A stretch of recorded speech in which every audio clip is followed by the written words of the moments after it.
right, let's stand for the pledge. I pledge allegiance to the flag of the United States of America and to the republic for which it stands, one nation, under God, indivisible, with liberty and justice for all.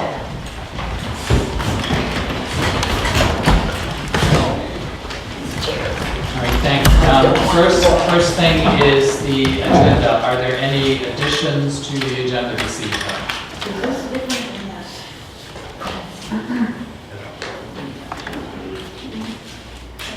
Well, the same thing. Okay.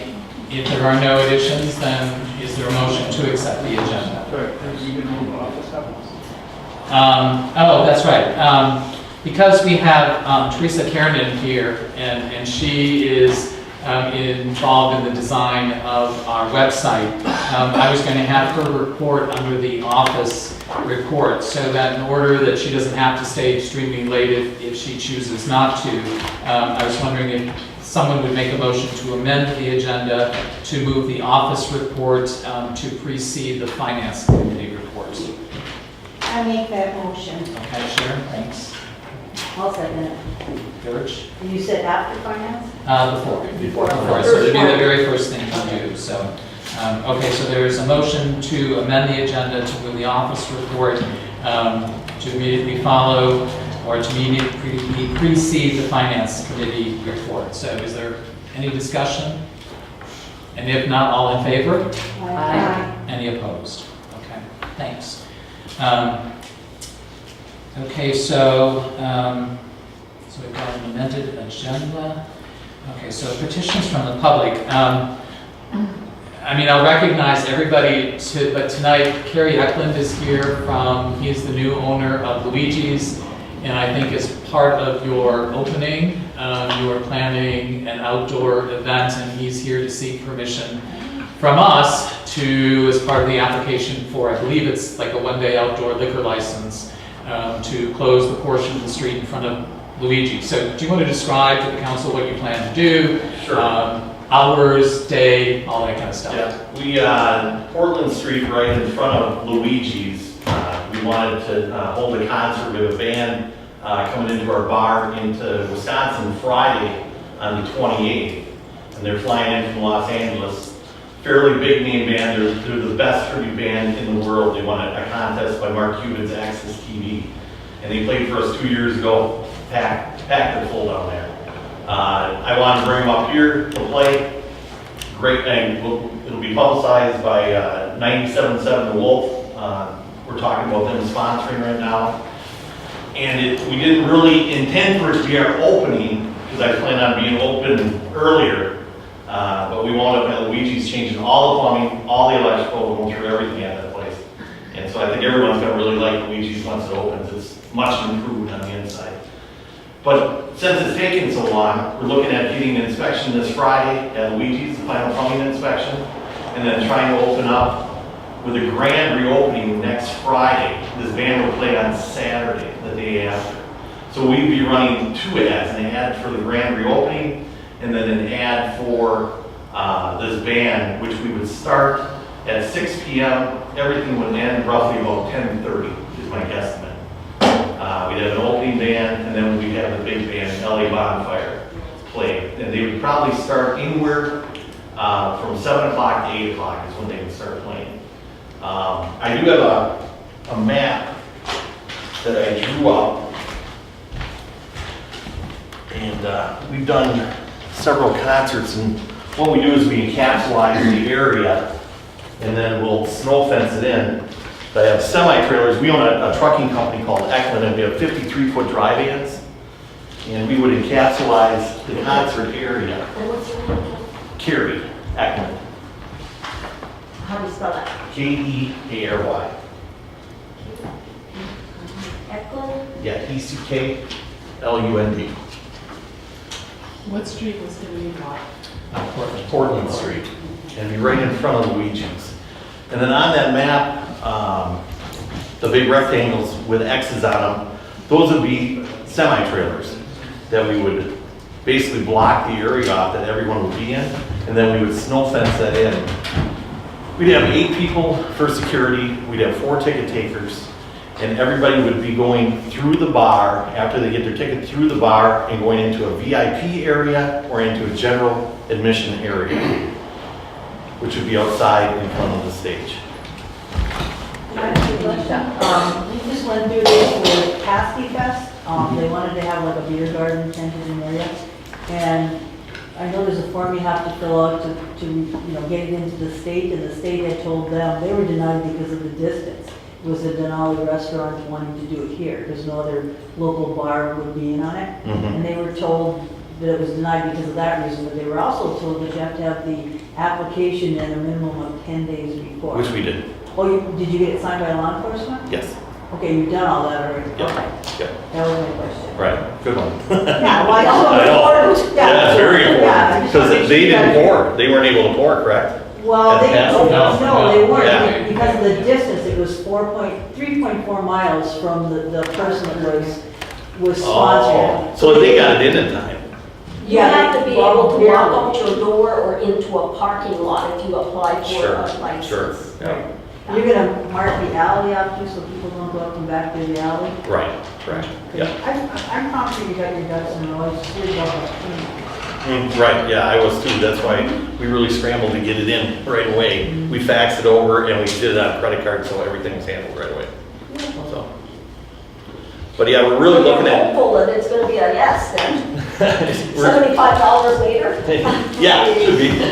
So we're looking at 6:30 to 10:30? 6 o'clock 6 o'clock, 10:30? to roughly 10:30, July 20. July 29th, that's a Saturday. Okay. And it's gonna be music and Music, just music. There's not gonna be like a beer tent outside, it's just gonna be the music outside, come in the bar, get your drink. no, we filed that license to actually have beer So you're outside. gonna have plastic cups, things like that, so you Correct. have glass in the Yep, road and yep. all the above. You're gonna In supply that like area. garbage, garbage. All the garbage cans You'll all take- around, you'll yep. Take care of that? Yep, all the cleanup. I would like, if we could, to start setting up Friday night, late. But it is a lot of equipment that we have to bring in, just to give us enough time so we ain't scrambling at the last minute to try and get everything set up. So what are you looking at? Yeah, what time? What time? Whatever's, even after 8 o'clock would be fine. 8 PM? Yeah, because then there's not much traffic, we wouldn't be obstructing that much. And then for breakdown, how late? Breakdown, we'd want to be done, let's say by noon Sunday. Okay. So basically, we'd be closing from Friday 8 till Sunday at 12. Right. Okay, if you're gonna set this up at 8 PM, bear in mind Saturday night, people out and about, the insurance cover any kind of. Friday night. it'd Or be- Friday night, literally, insurance cover any kind of like, vandalism, and we can have Oh. our police officer go through there and stuff, but.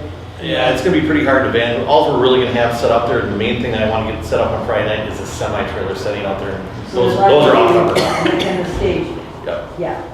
The stage we won't set up until Saturday. I wanna see that semi go sideways there. That's They'll what- jackknife you right in there. Our guys are, GoPro and go like this. they'll get it in there. It'll be square. Okay. How about, for example, on liability insurance, we typically ask for a letter Mhm. that would name us, that if there were to be any claims. Sure. And we usually get a letter from, for example, Main Street Calumet or Copper Dog, which would identify us as being covered. Okay. And I can't think of the name of it right now. What would be the name that would be covered then? Endorsement. Yeah, a Village of Calumet, so, Maybe yeah. into the Village of Calumet as Yeah, a someone insured call for us. that Sidewalk or something. time, Yeah. 8 until 5 until. Do you know what coverage you had in the past? It's typically $1 million. Liability million? Yeah. Okay. I don't think anybody has So, any other. you usually don't have a lot of problems with your insurance company, but basically, the village is co-insured with you under your policy of insurance. Okay. And they'll write it in. And this is Jim Church, our village attorney, in case Oh, you're okay. wondering who's talking. Maybe we should all introduce ourselves to you, since you're going to be a businessman extraordinaire in the village here, which we really appreciate. Well, I'm a So- little extraordinaire. Don't set the Well, bar I'll too tell you, high. we wish you well. Thank you. Everyone, I'll tell you, everyone's been great with the village. The only hiccup we ran into was inspection. And, the building's under 9 years old. And so. Through the health department, you mean? No, plumbing really was the major issue. Tanya with the health department was great, and she went through and she wrote down every single thing we needed to do to be open, which I love, because if you read the rules, you don't know which way to take it, and you can be wrong. Plumbing is where we ran into an issue, because there's big drains we had to put in the floors under the bar. We redid the entire bar. It's completely done. All the sinks are done. The women's bathroom is completely done. It's all handicapped now. And we are planning on putting in a kitchen. We're not doing that to open, that's just gonna be a bar, and we're doing an X license for food to open, but then a month or two, we have to get in the men's other bathroom, and then finish the kitchen. So, that's our plan. But we would like to, have a place, it's kind of like a Buffalo Wild Wings. Our bar down in Wisconsin has 25 TVs, we put 14 in Luigi's, and so it's gonna be a sports bar atmosphere. But we want it to be like a Buffalo Wild Wings with a lot of tap beer. We got 15 tappers. But what I want is a full menu. So you can get steak, you can get burgers, you can get anything like that. To me, that's the ultimate for a sports bar, is to be able to get everything instead of just wings and a burger. Go out for dinner. So that's what our plan is with the place. So we'll have more employment in the village, that's awesome. Yeah, sure. Yeah, and if you ever have any concerns or questions, I know you've met our police chief over there. Yep. We're more than happy to try to help you out, because we want to see the village come back to life a little bit. You're a good I do start. too. I do Yeah, too. that's right. Yeah, my kids all are up here. My grandchildren are all up here. I've been up here for 25 years. I lived down in Wisconsin and up here both, and I split every week driving back and forth. But I've always loved the area. Been up here my whole life, actually. And I want to see it go up, not going down. We agree. Yep. Thank you. Yep. Thank you. All right, Thank you. are there any more questions? If not, you are basically looking for a motion from this council to close Portland between 5th and 6th Street between 8 p.m. on Friday, July 28th through 12 noon on Sunday, July 30th, correct? All right, so is there a motion to close Portland Street between 5th and 6th with those time parameters? I'll make that motion. So that's Peggy. I'll second it. Bert, you seconded? Okay. Is there further discussion? Are you getting any barricades from, Yeah, village? I think we should have a street barricade, because there'll be a little gap, and I want people right out to the semi-trailer. Okay, And then- to be coordinated at all with, Yeah, I've got his name and number, I'm supposed to coordinate it, I'll give him a call. And you're having your own 8 security, you said, and 4, what were the others? What were the 4? Ticket takers, Oh, ticket takers. yeah, we're So how doing, much is a ticket? we're doing, $10 and $15, general admission's 10, VIP is 15. So we'll have, there's kids also, so kids are free, under 12. So there's gonna be basically 3 wristbands. There's gonna be under 21 wristband, and then there's gonna be VIP and general admission. So we'll be checking at the ticket takers, that's where we're checking everything. Sounds like you got it covered. Yeah, Keith, you're comfortable with everything and, I'm the only one working that night, so oh, okay. rock and roll. To this day, Tommy can step up if We he did needs. hand out free passes to the people in the apartment. Oh, really? Okay, so you've contacted? Yeah, I've contacted the Great. departments, and I told them, because of just the inconvenience, that all the tenants in them 2 apartments, that I'll give them all of them free tickets if they want them. Good move, good move, Thank yeah, you. yeah. John, free beer for trustees? I think you're pushing. But But don't make me drink less than $25 worth, otherwise you gotta record it. Yeah. Yeah. Okay, so then, any further discussion? Okay, so if not, again, we have a motion to close Portland between 5th and 6th, between 8 p.m. Friday, July 28th, and 12 noon on Sunday, July 30th. Support there. Sorry? I second. Yeah, you seconded it. Yes, I Yeah, did. Peggy made the motion, yeah, so I was just restating the motion. So if there's no further discussion, all in favor? Aye. Any opposed? Okay, great. Looking Thank you. forward to it. Great, thank you. Okay, anyone else in the public? Yes, Nate? You guys look at the shirt. It says courageous. You know, courageous. That's what you guys were at the last meeting. When you gave me a chance, Virginia, you gave me a chance to be on the HTC to help the village. You did. For nothing. For nothing. Nothing you did was illegal. Peggy, General Village Law Act, you were acting as the president. There's nothing in the general law act that limits your duties. You guys are going to have that discussion later. And I'm sure, judging by what happened at the last meeting, the fix is in, you're going to probably vote me off anyways. But that's just inspiring. You know, it is. It's inspiring. Because all that does is it redoubles my effort to document every decision made and not made in this public body. You guys were cowards tonight. You had the opportunity to put another voice of another section of the population of Calumet right there in your seats. Somebody that has helped you understand what's going on. You know, we've given you information that you could not have gotten from the clerk's office because it was buried in emails. You know, I don't understand what went on, but judging by the crowd that was here, everybody knew what was going on before it happened. Fix was in. Everybody knew but Peggy. You guys had talked amongst yourself, it was a done deal. It was the most cowardice thing I've ever seen this council do. I'm done.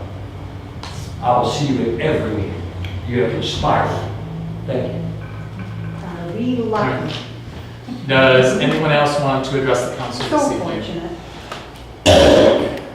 All right, then we will move on to minutes. I'd like to say that your snide remark was totally unacceptable as a public service of this town. Thank you. All right, so moving on, we first have the minutes of the special meeting of June 14th. Are there any changes or corrections to those minutes? Yes. There was one vote that was said 4-0 and it was 3-1. Yeah, we corrected that. We corrected that before. Which one is that? Was that It the top of wasn't page corrected 2? on my copy. It's on the It's on, last page. yeah. Last page. On the top of page 2. See, they corrected it here, motion carried. Okay, 3-1. good. So that's excellent. Now, should we accept one at a time? Yeah, I think so. Okay, I'll make a motion to accept the June 14 minutes. Okay, so Peggy, you're making the motion to accept. Is there a second? I'll support. Okay, Sandy is the second. All right, if there is no further discussion, all in favor? Aye. Any opposed? All right, then the regular council meeting minutes of June 20th. Changes, corrections to that.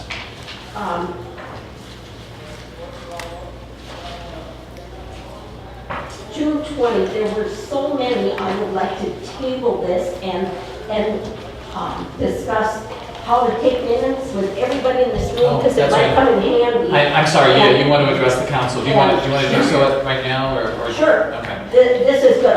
It's only about a page. I went into my attic archives and I found one of my handles when I was teaching business at, when SUNY College, Finlandia was SUNY College. And I'll pass one around to the trustees if you want to read it. When you were in college? I was teaching. Okay. Whenever you do minutes, if you just Do say you have minutes. one for Julie? I mean, Oh, probably sure. most pertinent for her. Okay. I don't know. For committees or any organization, we're following Robert's Rules of Order as a guide.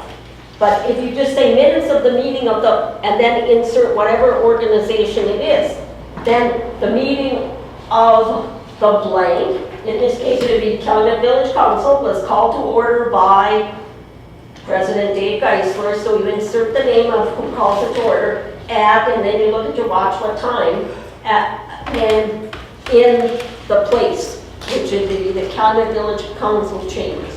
You do a roll call, and if you don't know how to spell people's name, just pass a sheet around and say, please print. Then you need to say the minutes of the blank, they either were approved or they were approved with following corrections. You always get who makes the motion, who seconds the motion, and if the vote was unanimous or what the vote was actually. If you look at your agenda, you can go in chronological order, listing the most salient points. And I use phrases like after a discussion or after a lengthy discussion. whatever the decision is. So-and-so makes a motion, so-and-so seconds, and then it's approved. And it's vital that you get the names of who makes the motion, who seconds, and if you have committees, it's my understanding that committees don't have to take minutes, but I just think it's prudent because it helps you recall for the next committee meeting what you left off unfinished. And in order for a meeting to end, someone must make a motion to adjourn. And nobody's ever objected to any meeting I've been at when somebody makes a motion, somebody seconds, and then it's usually unanimous. So you check your watch what time the meeting ends. And then if you know the date of the next meeting, say the next meeting will be on a certain date and a time. So you have this boilerplated format, and it's real quick, easy, and then you say respectfully submitted, 4 lines down, you leave a big blank, and you put your title, like Calumet Village Clerk, and then you handwrite your name. It's not legally binding if it isn't the handwritten signature of whoever prepares that. So if anybody in the audience would like a copy, and you go to other meetings, I made plenty. Okay. So maybe that'll help you. I just go into the minutes from a previous month and change the date and a few names, and it's quick. So how would you like to address the minutes of June 20th? Well, June 20, there were, I think, 3 items that it didn't have the vote. There was a motion, a second, and I did not have time to listen to my tape. I've had all the coming, so I'm no help at all. Let's see, when it says in one point, the medical marijuana ordinance was brought up and will be reviewed by the ordinance committee for a decision. It's like, we don't make decisions in committees, that's why we don't have to take minutes. It's only recommendations, period. And let's see, the minutes from May 2 were tabled, but I haven't seen any corrections, so they still remain unapproved. So somebody has to find out what the vote was. And Which issue they are confused. let's see, well, there's, okay, let's see. Do you want to go page by page? Would that help? No. Okay, let's see. Trustee Johnson motion to accept the Michigan grant payment. And Trustee Dwyer, this is page 2, number 4. This is for my blog. Okay? There was a motion and a second, but there's no vote. So we need to get the vote.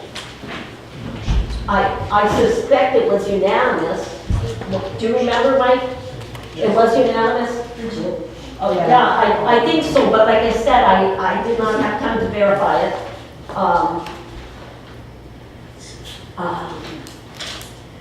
But I thought, Well, it let's says see. right here, Trustee Johnson motion to accept the Michigan grant payment and Dwyer second.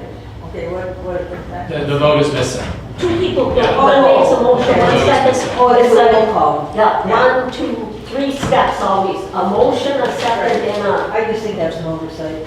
well, yeah, but in 100 years, all it's gonna remain is the minutes, and that's why it's so important we put down what actually has happened. And that's why I hope I'm not taking too much time looking at this, but, let's see. So that was one. Then, Trustee Dwyer on page 6 made a motion, the thank you card needs to be sent to Labonte. Ed Labonte, who repaired the clock, and Trustee Camp seconded, but there's no vote. And, Well, if you look at page 5 there, there needs to be a correction there. It says that Al fixed the clock at the pavilion, that's not true. It was, and Levon. Right, but rather than belabor the point, I think we tabled it, I'd be more than happy to share whatever expertise I have with Julie, if, you know, she could meet like next week, and the sooner after a meeting you do minutes, the more accurate and fresh they are, and I regret that I couldn't get with her, let's see.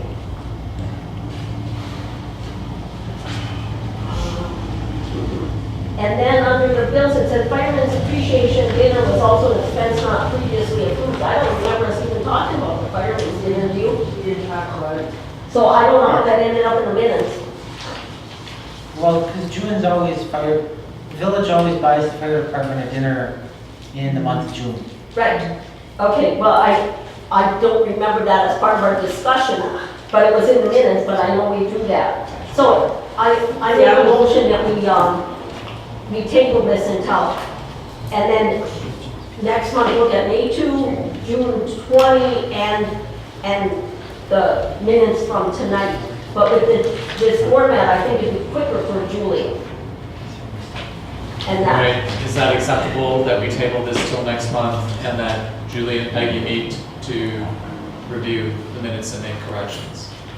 I have a suggestion. everybody could. I have a suggestion. Why can't we just, correct it now so we're not wallowing in paperwork next month? I'd also like to make a suggestion. Well- When we look at the minutes from last month, it would be nice to go through said minutes, what we talked about, and make sure that issues that we voted on or did something with was followed up, because that's gonna be something, okay?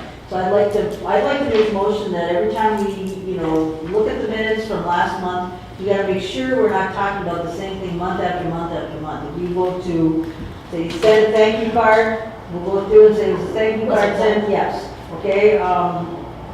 Attorney Church has talked about the need to hire an outside attorney. Was anything looked into so we could look at possibilities, so we're not beating this dead horse every month. I don't know how the rest of you feel about that, but I feel like I'm going over the same things too many times. I mean, to me, the purpose is we're supposed to be approving minutes. I mean, if there are follow-up items, then I would make a list of follow-up items and Well, we can do that in the, Well, there are so many, I don't think the public wants to sit through.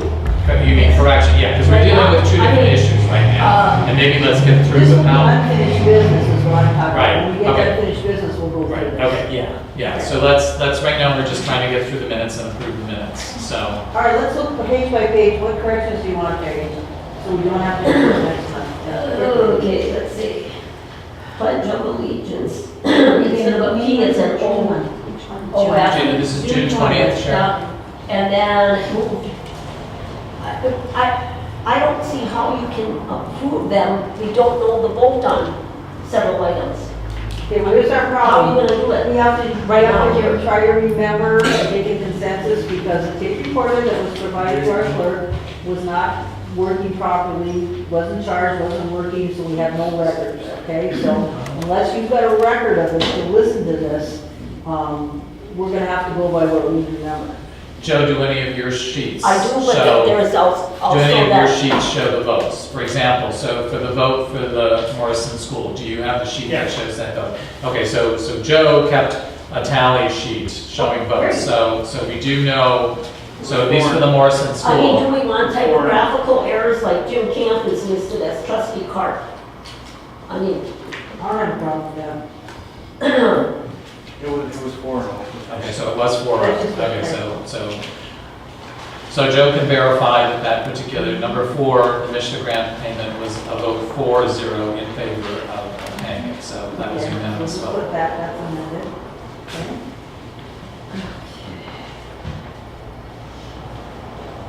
the May 2 minutes that were tabled, Do we have that? it's on the bottom of page 2. Which one?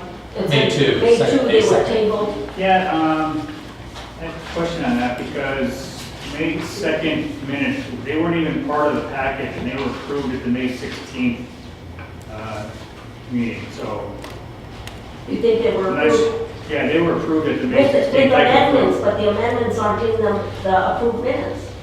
So if you approve with them as amended and then you never see the amendments, it doesn't work.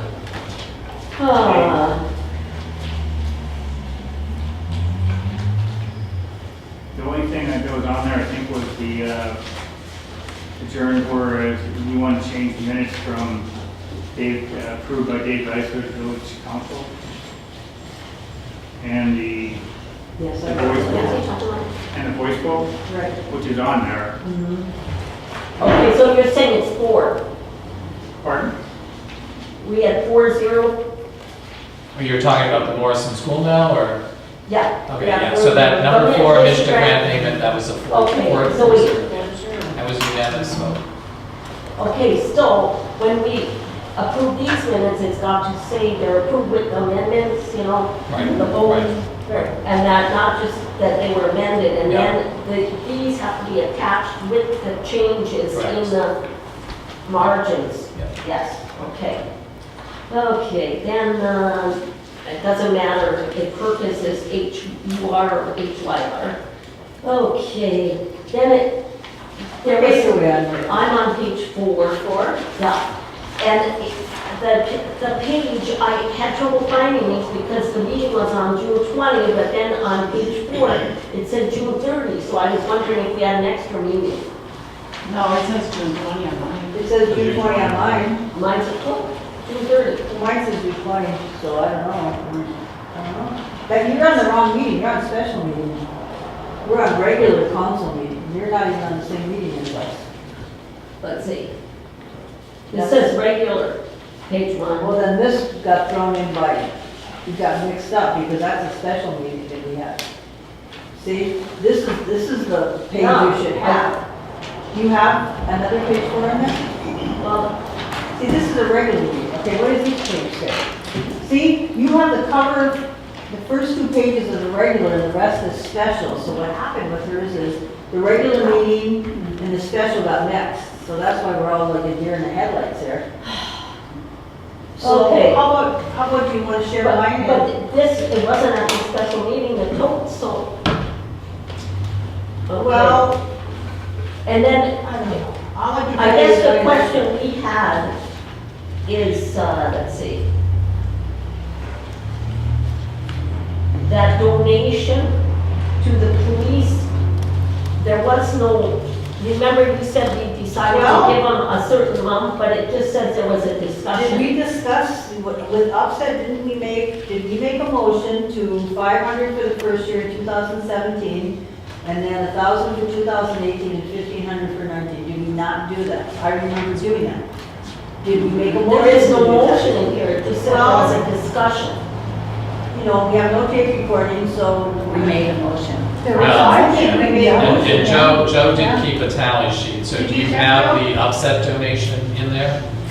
And this would be right after the Portland building assessment. Page bids. 4, Joe, Yeah. break. Well, No, I know. he's got sheets, he's Oh. looking for his support. Just no. I'd like to, I might have put it on the actual sheet itself.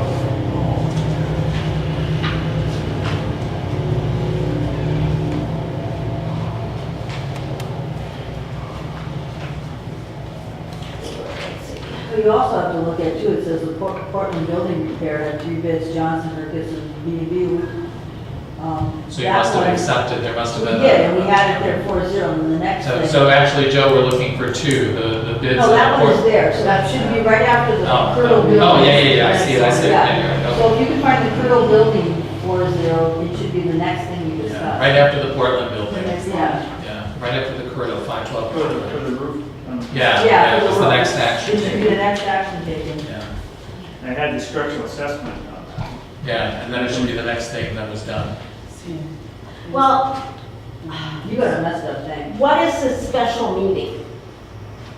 What was the date of the special meeting? There were 2 special meetings, one One was for you the and here. 14th and the other was the 30th. But it says right here, President Pro Tem Jermaine adjourned the meeting and it's under the special meeting, and I was not the pro Okay, tem but at the special, I was at the regular. Okay, go back to So- page 4 and see if we have the exact same thing. Okay, do we have the exact same thing? Page 4, this is 6. Okay, go back to page 4, we have the exact same thing, but this is a typo, okay? It's exactly the same stuff. The only difference is yours has that up top. I don't know why, but this is actually, I didn't write that down. this is not, the only special things we have were parade and beer tent. That's it. Exactly, So this and is- I know I didn't. This is, but So the ours is headings right. on my pages are wrong. But everybody else is right. Yeah, I was gonna say, because mine reads Well, how like come I it'll have- be I did that, I don't know. Peggy. Here, it's got my name on it. Whose handwriting is that? Would you Well, like I was me to just a- clarify why Peggy has a different version than everybody else? I have the answer. All right. Might I?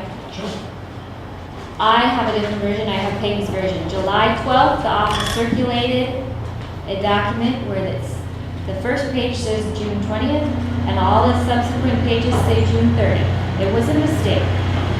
But they did circulate it, and that was the version that was circulated. I have it timestamped July 12th. Then the village circulated another one on the 14th and the 15th, and I have those copies, and those have the dates changed, and there's more changes, like the format of the date at the end has a comma instead of a slash. So what Peggy is, you know, there were two versions of So the that minutes. she's got an There was earlier version? Earlier one, Okay. at least I got it on July 12th, and there was another one with these little things tweaked here and there. So there are two versions of the same minutes circulating. The body of it is exactly the same as mine. The only difference on page 4 is the Okay, four's date. here. Yeah. It said offset donations pledged, discussed, and suggested 500 this year, 1,000 for 2018, and 15 for I 2019. think you voted on that, but I can't tell you 100%. Yeah, do you not have I any? don't have a Okay, so, vote. yeah, so we're gonna have to go, hopefully that happened within the first hour. Because that's the only choice is to have actually. That's why I'm saying this, I don't want it to be agonizing for everybody. I think there's just many things. I don't want to have the wrong version and be wasting my time. Well, when there's no, motion listed, and we can't remember because it was a 5. Right, but I can listen to my tape. Right, then we have to readdress it over and over again, and I'm. But very if we're clear gonna guess and Calumet Public Eye has it accurate and we're saying something and it's We'll wrong, fix it tonight. We'll fix it. you know? Okay, so that's a question, is what that vote was. So we can either go to YouTube, or if it's not on the recording, we can go to YouTube. Okay, I will address it in public safety. vote. We gotta find it. Yep. Anybody in the audience remember what happened? Yeah, I have a comment on page 5, you need to fix it from Al, it's the bottom of the middle. Wait a minute, I had a question on this. It says it was brought up with the DDA grant for 2,500 for structural information for possible redevelopment on 4 old buildings, and the historical commission would also add 2,500 a 50-50 situation. This would include current and new floor plans. For what? What building are we talking about? I don't remember that. Leah spoke how important to have the work done. Well, that wasn't in the council meeting. Are you on the same page? Yep, Yeah. on page 4. I- Page 4. I don't know who Right you're here. talking about floor plans. Right here, then right here, like right there, page 4. I don't remember that. I believe this is the structural assessment you're referring to. Yes, it is. Are we talking about the evergreen thing? So they got the $10,000 where PETA had got a grant for $5,000. The DDA, I think, was going to contribute $2,500. And the parking is Park was going to contribute $2,500. $2,500, and that was the The Turtle structural. Building? No, this is There's a the number four of buildings. Four buildings. Yeah. It says That's right for here. 4 buildings. That I was don't for the remember Turtle that. Building, the Agnes Block. No, but are we talking about the Parkside Evergreen, the reimbursing somebody who had a plan, paid for a plan and wanted to get the No, money back? that has nothing to do with this. No. It was No. informational. Yeah, because I don't remember even talking about No, it. I don't either. I don't think it came up. It could have by somebody in the audience, but I don't think we discussed it. No. I don't know. Okay. So you want that struck? No, we could rediscuss what it is. I mean, I didn't. Right, but did you discuss it at that meeting? I don't I remember did not. discussing Okay, it. because if you don't remember, it should be struck. That doesn't mean It was it didn't informational, happen. there really wasn't Okay, so you do remember that? Oh, I Okay, so remember was- it perfectly. So that was information only. So it was a professional from the audience that. talked Looks like it was about Leah Polzing would be my guess. Must have addressed you guys. Okay. So do you want to struck her? No, leave it if that's what was in there. And it says that Sandy Johnson approved the structural assessment project, and I seconded, so must have happened, 'cause it's- but I don't remember it. It says right under here that we were in favor of it. This is a structural assessment, this says we're That's in when, favor. that was when Jeff and the other guy, they were all talking about it, and then Lee handed it, yeah. Okay. This is when Jeff Ratcliffe was here, and he explained it, and it was about the $10,000 to just get approval from the council. So I think it's just like not worded where we can remember the bullet points, like Okay. Jeff Radcliffe, different. But it was. But looking at it, Trustee Johnson making motion, trustee Moyer seconded, and it was 4-0. yeah, I just don't remember that it was written there. It's Right. written there like, I don't understand what it is. Let's see. Yeah. Basically, Okay. information for us. From the audience and then Leah put in her role. Okay. Let's see. Public Buildings Committee said there was a motion by trustee Jermaine. At the regular meeting, that President or Pro Tem does not make any motions, so somebody else made the motion to purchase the votes. I don't know who it was, but it went through. Good, you got it, Joyce. Yeah. So can somebody find out who made the motion? You know, without a tape recording, I cannot remember specifics four of my votes? vote. Yeah. Yeah. Who made the motion? Trustee Johnson made the motion, and trustee Moyer seconded, just for the 4 votes. Okay, because it says trustee Johnson seconded and it doesn't say. And- Or sorry, Was it trustee Johnson Made the motion. made the motion, and who And then I seconded? seconded it. Okay, good. and then there was a roll call. Yep, Yeah. because we were spending money. I remember like Okay. $50. Then Al didn't fix the clock, And then Lamont did. Right, And- yeah. and it. Okay, and so Ed doesn't look after the park, but Al does. So let's see, Ed Labonte fixed the clock, and Al looks after the clock, the park. Not only did he fix the clock, but he donated his time and money and parts and donated it back to the village. So a card was sent to him then? Mr. Snow's gonna send them, did that happen now? Yeah. In the body, Yeah, because the parts alone were $100. Plus he had to do it, stuff like that, so that should be in there for, for future, because that was a nice gift for the village. And then it's like, trustee Dwyer Polk. I do poke, so that's fine. Polk, me. I do poke. Let's see. Then trustee Dwyer motion for the 3-hour at a time and a half for call out, and trustee Johnson seconded, but there's no vote. So, Well, I would think it would have been 4-0. it would have been, Yeah. I believe it was, because we Shall we- discussed that in length. Okay. So add the vote, 4-0. I would say that's Correct. right. Okay. And then zooming along, soaring with Peregrine Falcons. We're over to, let's see. The card, trustee Dwyer motion, the thank you card needs to be sent. It's that made the motion, and trustee Camp seconded, but we need a vote on that. That would, I'm sure would have been 4-0. That was, we did do a vote. Okay, add the vote there. Okay, and then,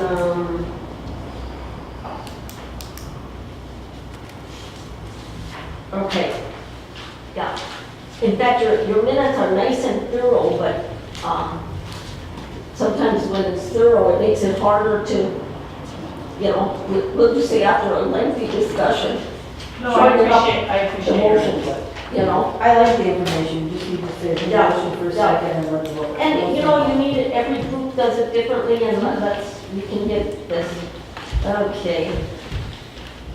So if you start looking, for the votes, I'm on page, I didn't find anything else except the headings are wrong on mine and we needed the votes on 3 of them. I found it interesting that we ran an ad, a nice walk ad for 3 days to sell tires, but only 1 to get a trustee. Is that, the importance tires? Or, Well, you voted to have one day, I mean, we all voted to have one. no, day. but I mean, when you're comparing, I don't think you took that into consideration. and then it doesn't matter, the firemen already ate the dinner, so whether we approved it or not, that should just be standard part of, that your very little compensation. And then at the very end, I thought the meeting adjourned at 11:40. Because I heard that street words was that it didn't get over till midnight and people were dropping like flies. And that's just, respectfully submitted and then the type name, but it needs the signature. So, So as far as getting over 11:20 is 11:20 or what? yeah, 11:40. And when we get done finished business, like I said, I'd like to address, to make sure things are done or are in the works, and we don't have to, because that's my big pet peeve. Okay, so, So there are open issues on June 20th, so I don't see how we can approve these minutes tonight without that's what I said. getting all the votes in there, because we don't know what the answer is, so. I know you hate to do it, but I think you gotta table it till next month. So if that's agreeable, we'll do that next month. Yes. Right. Can we still talk about what was agreed upon in this? Yeah, but didn't you say that we're gonna do that in? We do, unfinished Okay. business, yeah, we're not doing that now, Okay. absolutely. All right, and then the final minutes are from June 30th, 2017. Are there any changes to those?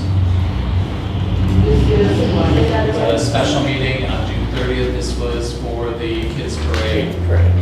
Oh, there's another, I have another. I think they were fine. I could make that motion that we approve Yeah. All right, those minutes. all right, so Peggy, are you making a motion to Yes. approve the June Yeah. 30th meeting minutes? Okay, is there a second?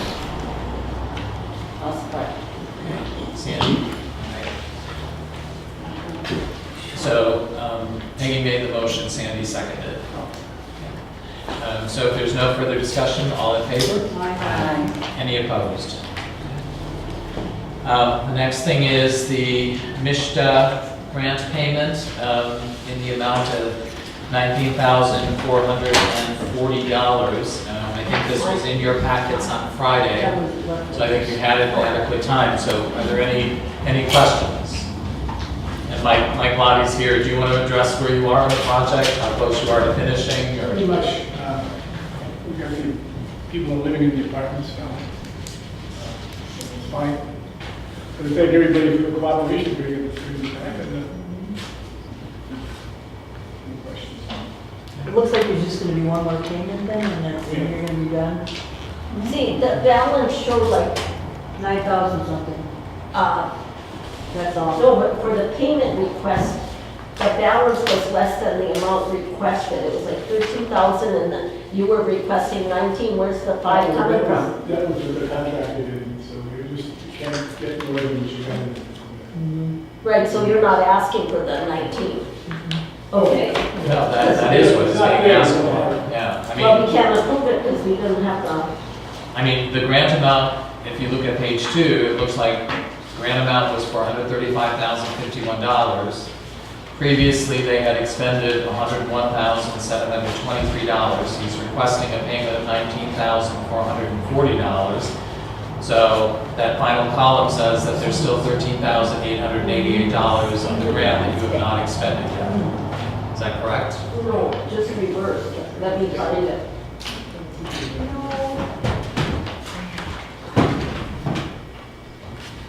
I think you're correct, David. Yeah, and I can assure you, if he's not owed the money, the state's not gonna pay him. There's a balance of 15,888. Right, that is still, He right, requested 19 and payment was 19, so. right. Well, no, he's requesting 19, and if we approve it, he gets 19, but they're showing the balance as 13,000. The balance is This what's is what left. hasn't been spent yet. You gotta work them up. Yeah. you're working, Yeah. yeah, and not down here, so if you Yeah. have to write that so much they had, that's been paid, that's being paid now. That's what it was paid of, and that's how much is left after this is paid. So this will be, yeah. Okay, this is plugged in the middle. Oh, right, Okay, this also yeah, will be then there's no problem. probably for next month. Okay. Thank God I don't have to waste any more paper because Yeah. one of where are we these at once a with month this? would have been sufficient for you to understand it, and all you needed was. Yeah, okay. 13 or 13. No. It's correct. Okay, so any questions then? Okay, and if not, then I would need a motion to approve payment in the amount of $19,440. I'll make that motion since I misread it. Okay, is there a second? I'll second, yep. That's Jim? Okay. So Peggy made the motion, Jim seconded. Because this is an expenditure out of funds received from MISHDA to Mike Lottie's organization, so we'll do a voice vote. So Jim? Yes. Sandy? Yes. Sharon? Yes. Birch? Yes. Peggy? Yes. And I'm a yes. So, okay, that's done. Thanks, Thanks Mike. again. Thank you. Congratulations on finishing your project. Yeah. You know, I have a suggestion for you. Yeah. It's not part of it, but I know people that are very interested in moving in there and they're retired, that you would put up a series of garages Yes. and rent them. That would be awesome because that's what's moving That's around. absolutely, we just figure out where to put it, but it's gonna happen, maybe if not this year, next year. for sure. Great. Is it gonna be where the cars are parked now? No, it'll be set up where it would make a lot of sense to plow the snow, it'll be closer to the building. So it's either gonna be, if you're looking at 7th Street, straight ahead, past where the blacktop is, maybe put another layer of blacktop, and put the garages there, or put them on whatever, it'd be easier to plow there, you can push it all the way through the sections. And it'll be close. Okay. That's good, less distance to walk. Yeah, you could probably Got put groceries. at least 10 garages there. Ah, That would be awesome. So that's the plan. That's probably next year. Thank you. Thanks. Have a good night. All right, the next item is the resolution to adopt a credit card policy. So I think you have that. I'm told that there were no changes to that policy. I mean, we didn't receive any beforehand, so if you have changes, this is now. yeah. Okay. Okay, let's see. Page 1, it said, item E, receipts and documentation must be submitted to the village clerk's office for review by the village administrator, not the clerk. The general law act says, the clerk. And then the village president may also review credit card use at his or her discretion. Could the whole council review? If you want to look at a credit card bill, I would think it should be council, not just the president. And then down at the bottom, when it says clerk, I put clerk instead of administrator. And C was the one that I have a real problem with on the next page. It says the total authorized credit limit of all credit cards issued to the village shall not exceed 5% of the total budget. That's If you statutory, that comes right out of the Michigan State statute. But if you revise your budget, then does that amount? I thought we approved 3 people up to 2,500 each. So Because you've they're got not that the- limit, you've got that limit imposed by the council, but you also have the statutory limit. So I know, but this is fuzzy, because if it's 5% of the total budget, what's the dollar amount? You don't expect Steve Keller to come and say, okay, I'm gonna Well, multiply the budget. every year the budget's going to be something different. Well, if we amend the budget too, Well, 75%. Yeah, but Well, at a basically different that dollar limit amount. is by Five. reference to whatever that budget has to be. So you don't have to amend this resolution every 6 months or every 3 months or whatever. But if you do the 5% that they can spend is a different dollar amount, I think that's gonna be a real problem. Well, the one thing I'd like to see. You know, is- I have several forms that I looked at to put this together, and that is something common that you see in every one of the forms, because it comes right out of the statute. And I think It might be common, but it's not clearly understood Well, by people It that says are not, using it the says credit not to card. exceed 5% of the budget of the village. So what's the village, what's 5% of the village's complete budget? And it does the budget, since we include our fixed assets, our buildings, that's not our budget, but it's reflected in our budget statements. A budget is And typically that's an income statement, Yeah. so So- properties would be balance sheet, that's not a Yeah, budget yeah. item. I might be able to help us out. This establishes what the maximum amount for the credit card is, but remember, the council establishes how much each individual is limited to, and I would contact the credit card company and they cap it then for each individual, so you have control over that. Okay, I guess if you don't think it'll be a problem. And then on the last page, you just have to add an agent attachment. You know what I'd like to see? And then cases, it should be plural.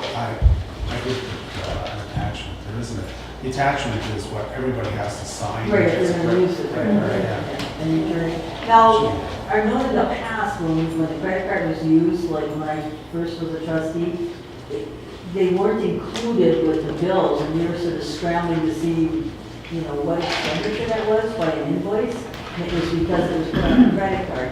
I would just like to request that, you know, all credit card bills, like invoices, be included on the bills as well, so we know, because there was a couple of expenditures for public safety that were on the credit card that we didn't know about, but we had invoices for them, and it's like, you know, where's the actual, like, who ordered this type thing?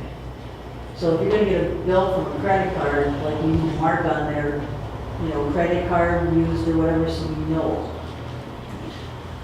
Like, I would think, if it said like Visa I would think, right, or so who when did the credit card payment is made, Maureen or whoever is processing it should staple to it all invoices Right. and receipts. So when you go into that folder, you will see that the credit card invoice, and again, you should have all your documentation Well, we attached didn't to it. before, that's why I'm asking. Right, but that's how it should Okay, work. that's the way it That's how it should should work. work. Okay, So you will always have, you know, if it's a Okay. receipt from the gas station, it should be stapled to that. So, and if you like, I mean, you can have the person write on it, you know, well, but if you ever get uncomfortable, you can always request them to do that. So, all right, so Peggy is proposing that on page 1, items E and F be amended to read, instead of village administrator, that they read village clerk, correct? Well, clerk, and the last sentence in E, the village council may also review, you know, we're supposed Well, again, that's a given, because that will always be in bills paid. I think this is reviewing things prior to payment. I mean, you always have access to every invoice that's paid. So, and again, it will always be in that folder, and again, you'll have a credit card statement and attached to Well, that today statement. I wanted to look at the checks cut during the month and nobody could find the book. So we have the bills in the center of the table, and I really have a trouble reading items when we're supposed to be discussing village business. So And again, we will locate, we will the checks know. from DDA, the checks cut, I think we should do it for the village, because we should know how much we're spending on different items, and when you just have everything lumped in a category, then you don't know, like payroll, 9,500, okay, who got what amount, was there overtime, was there, you know, it's just too. Okay, so you want even more of a, and again, there is, I mean, Well, just on your sheet, I mean, you do have a summary of bills paid on behalf of the police department, the clerk's office, public works, Right, village right. hall. I mean, what in addition do you want? The same way you're doing it for the DDA, the checks cut, period. Okay, I guess I would argue, For okay, instance, if so we you're need to paying argue. someone's medical out of pocket, if we're doing that, how much is now going to that patient pay? Oh, she's For some things, I know what you you're know. talking about. You're talking about anything that's not paid by insurance. There was a deal cut with the people on Blue Cross Blue Shield, that they would, the village would reimburse them for all said costs. Okay. And that never appears any place, it just sort of appears in the payroll, but it's actually not payroll, it's like, We don't know what it is, and we don't know how much it is, and we're supposed to be Okay. able to Okay, figure okay, it out. So just a list of the checks, there aren't that All many. right, okay, all right, so you know the checklist. Okay, I'm comfortable if you want to leave it clerk in E, and then the president, and then clerk at the end. Notify the clerk if a credit card is stolen and that. But we also need to come up with, well, let's finish this. And then 5%, and if whoever's the clerk can advise them what 5% is so they don't exceed that dollar amount. Sounds to me as though they're acting close, but it's just, it's there because statute requires it to be there. Okay.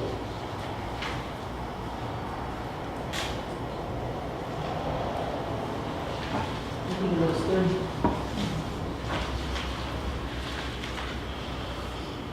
All right, does everybody understand Peggy's amendments? Do you have them?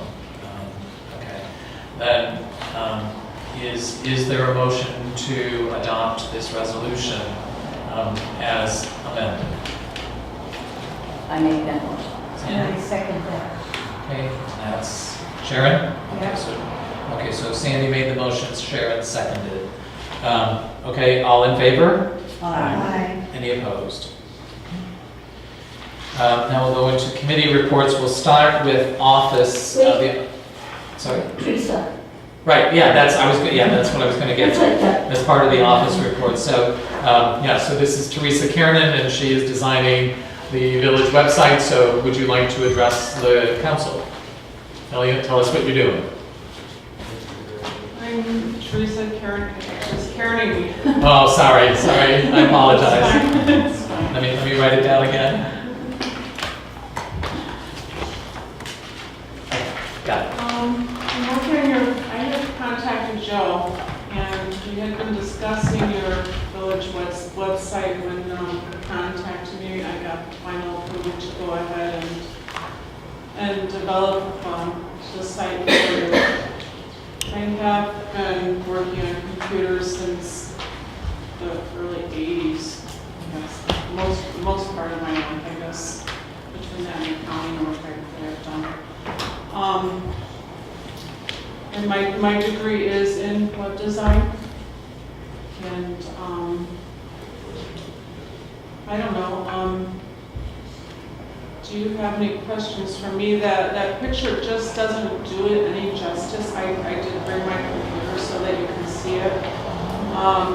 Joe and I have been working diligently on some things. I can only do as much as he gives me. When you get all the information to me, then it will be ready to upload to the internet service provider. But Now I see the calendar, just a perfunctory look. You don't have the council. When the council meeting. those are all links on the end there that you see. They'll be going to other links. The calendar will be a link within itself that will give people a chance to see your schedule of events, or if there's like things on your agenda, or like the party that's coming up with your road closures and different things. I see your pull-down menus. You have home, then administration, about Calumet, Right, around the town, right, and contacts. right. Okay. This would be, this would take care of, everybody from the president, the administrator, the clerk, everybody down the list. Okay, it was my understanding if you have a website, you have to have the FOIA policy out there, you have to have your Open Meeting Act documents out there too. Well, So that's, I don't know if you've talked to our attorney to find out what has to be minimally required in order to have a website. I don't know if there's a minimum requirement, and I have to take a look at that. But the fact is that you don't have to have a website. Right. So I guess from there, it's a matter of building up whatever you think is most useful for the village and the people who look at the website. There's gonna be some limitations, I mean. And I think, Teresa, what they'd be interested in doing is at some point, maybe having something that says village ordinances, something that says freedom of information. I mean, those are things that you can add. We will be adding those Yeah. eventually. But freedom of information, you can just give the link, you know, the main link that's taken, they can do it themselves.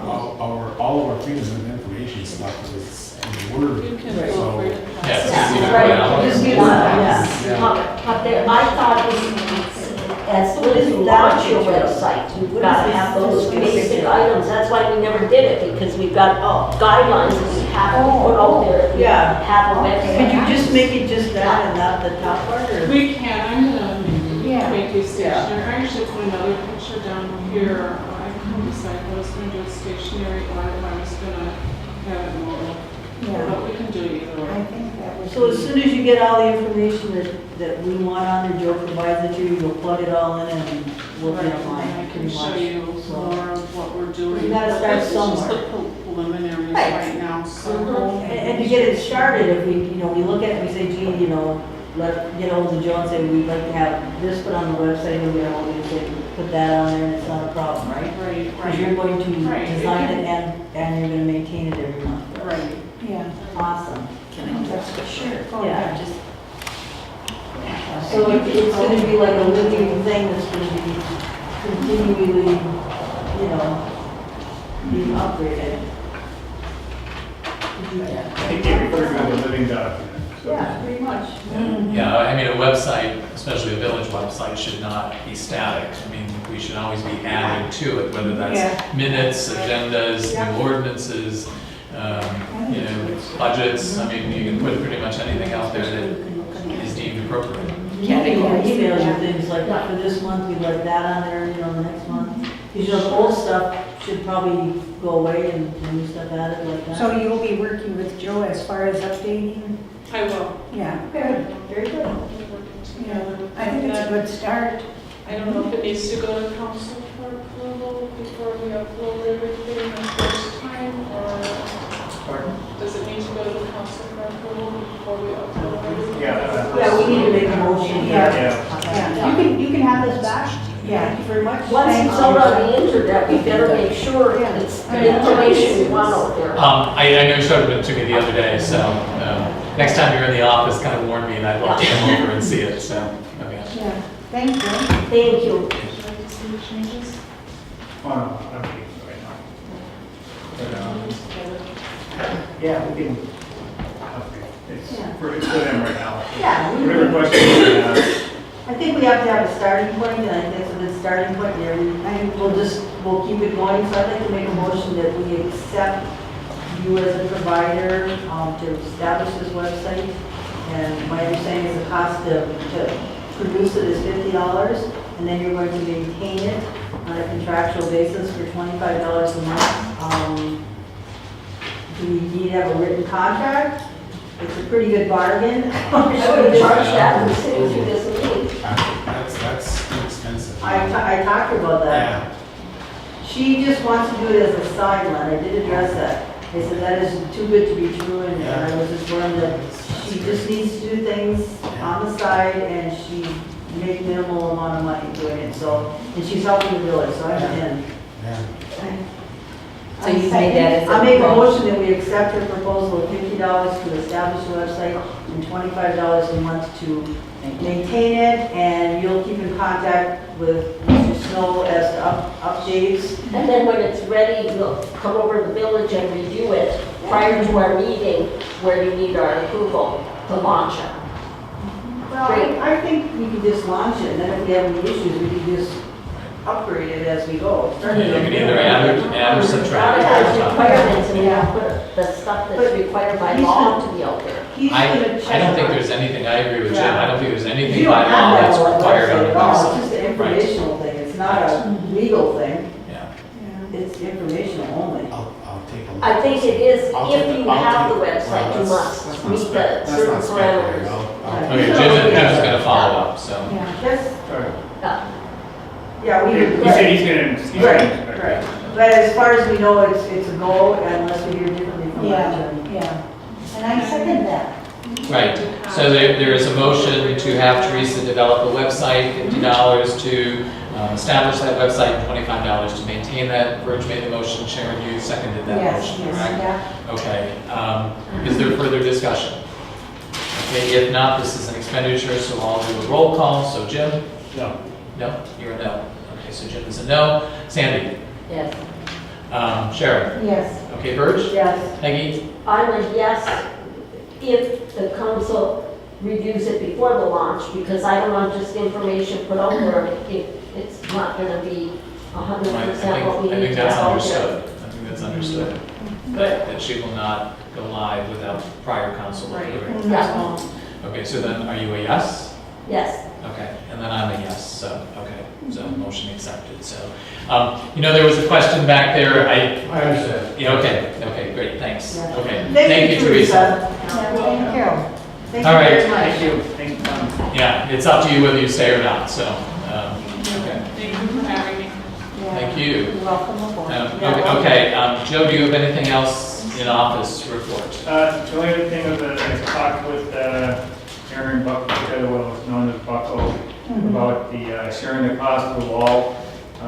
He had, his feelings is that the wall does not belong, is not shared, it does not belong to him. He's got a picture of the Red Guard original, and it's a brick building that actually jets out further than his building. And so his thinking, though, is what he's looking into as far as not sharing the cost, but cost of purchasing the lot next to him. So purchasing that lot and then taking on the cost of the, obviously the repairs, now that would be, on him then. So he's looking at what the long-term cost would be, not just, capping the top 2 feet or whatever, which was the low bid, but looking at the long-term cost. And then he would decide on if he makes an offer, how much he would offer. I have a question about that, because the email you sent us said that he feels like it's not his wall. We can't determine that because we've got specialists look at it and we can't determine. It could be shared, it could be ours, it could be his, it could be halfway down, we don't know. So you need a survey. Well, the only way is Might to be get able to help you. The problem is that They have to look many of at the lot. many of these buildings encroach. Right. So, it would be possible for a surveyor to enlighten you, or a surveyor can look at it and say there's so many questions here, I can't. I had checked with the surveyor, Steve Hines, he said that he'd have to survey the whole block, and that would cost about $800 to $1,000 to do that survey. That's the only way you could do that. See, the only thing I would like to see is, because it has not been established who's is who's, like, if he wants to buy the lot, he needs to make us an offer, but when it comes to the wall, whoever it is, he needs to make the commitment, if he's gonna lowball us on the lot, to say, I take full responsibility, it is mine, and I'd like to see him have it done by a licensed contractor. If he buys the lot, it's his responsibility. So there's a question whether it belongs to the village or the EDA. So that has to be determined. Is there a question of, it belongs to the village? That's That one belongs to the village. a question of that. Well, Because he wants to buy it for $1 and then fix the wall, and I Right, don't agree with that. yeah. So you're saying the wall would be his if he bought that land, so we wouldn't even have to worry about it anymore? Right. Whatever is Okay. attached goes with Right. the land. So it's his baby if he buys the real estate. So you'll advise him that if he wants to buy the land, that we don't even have to talk about the wall, because that is his liability. Right, he realizes that, Yeah, But saying I'll pay $1 for the lot is unacceptable to me. He hasn't made a formal proposal yet, though. Right, and he's looking into the detail. Right. That's that. Right, and I think his concern, that higher bid, or higher bid from, was it Buzz Johnson, was over $6,000. 69 and 25. Okay, yeah, and I think that's his concern, Right. is that he's gonna end up spending, at least in the in the longer term, he's gonna spend a lot more than $2,500 if he wants to do it right. Or he may spend $100 and have some mason come and just quick fix it. We don't know. I hate to sell a lot for $1 when we just sold a lot for $2,500. We've got to be more reasonable here. I don't think $1 is reasonable. That's just my feeling. But we've got no formal. Well, I think proposal, it so- comes to the cost of how much it is for him to, versus what our previous lot that we sold to, so that we're not really, try to be fair to all of our buyers of the lots. That was 48 feet, no, I think this lot, what size is that lot, Joe? You predict it's like The difference 25 in size. feet, It's maybe, not not very even big, no, it's 20. like Yeah. 25, 30 feet. Yeah. somewhere in there. So it's not gonna be, but $1 is not sufficient. But I'm glad you made that point that once he's got the lot, he's got everything. Yeah. Right. That's awesome. Yeah. All right, so anything else for office? That's it? Okay. All right, so then is there a motion to accept the office report? I'll make that motion. Sandy? Okay. Is there a second? Jim? Okay. So motion made by Sandy, seconded by Jim to accept the office report. Excuse me, if there's no further discussion, all in favor? Aye. Any opposed? Okay, so, finance, I thought that was funny, we zoomed down to H. We went from A. right, we amended in order so Teresa could address the council early. Right, but we We didn't do B, C, D, E, F, G. Right, and we're now heading down. We're down. If we approved the office report, that's H. I know, but we just moved it, Peggy. At the Right. very beginning, we made a motion to put it Right. up here. That's Yeah. why. The office? Yes, Yeah, yes, we made that motion. right, and I asked that so that Teresa didn't have to. Okay, I thought it was just to have her No, as no, no. A, The whole- okay, the yeah. whole office. Okay, I thought where was I when those committees was like, good. Okay, so, to the finance committee met, we discussed replacement of the office copier.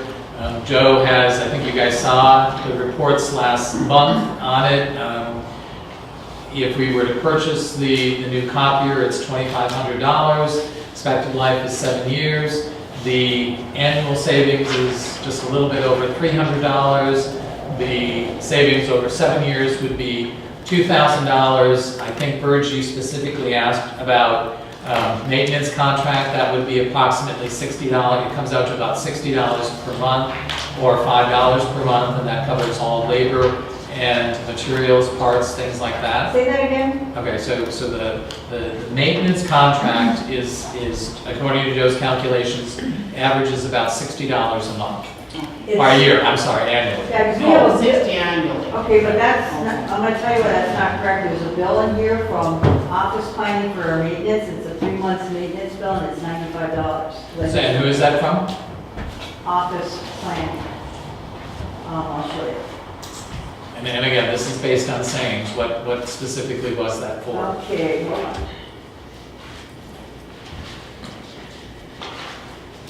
The office planning group, oh, this is office planning group, it's talking about the computer. Okay. And it's $95, it's for the contract, and it goes from, what did you see the 3-month period?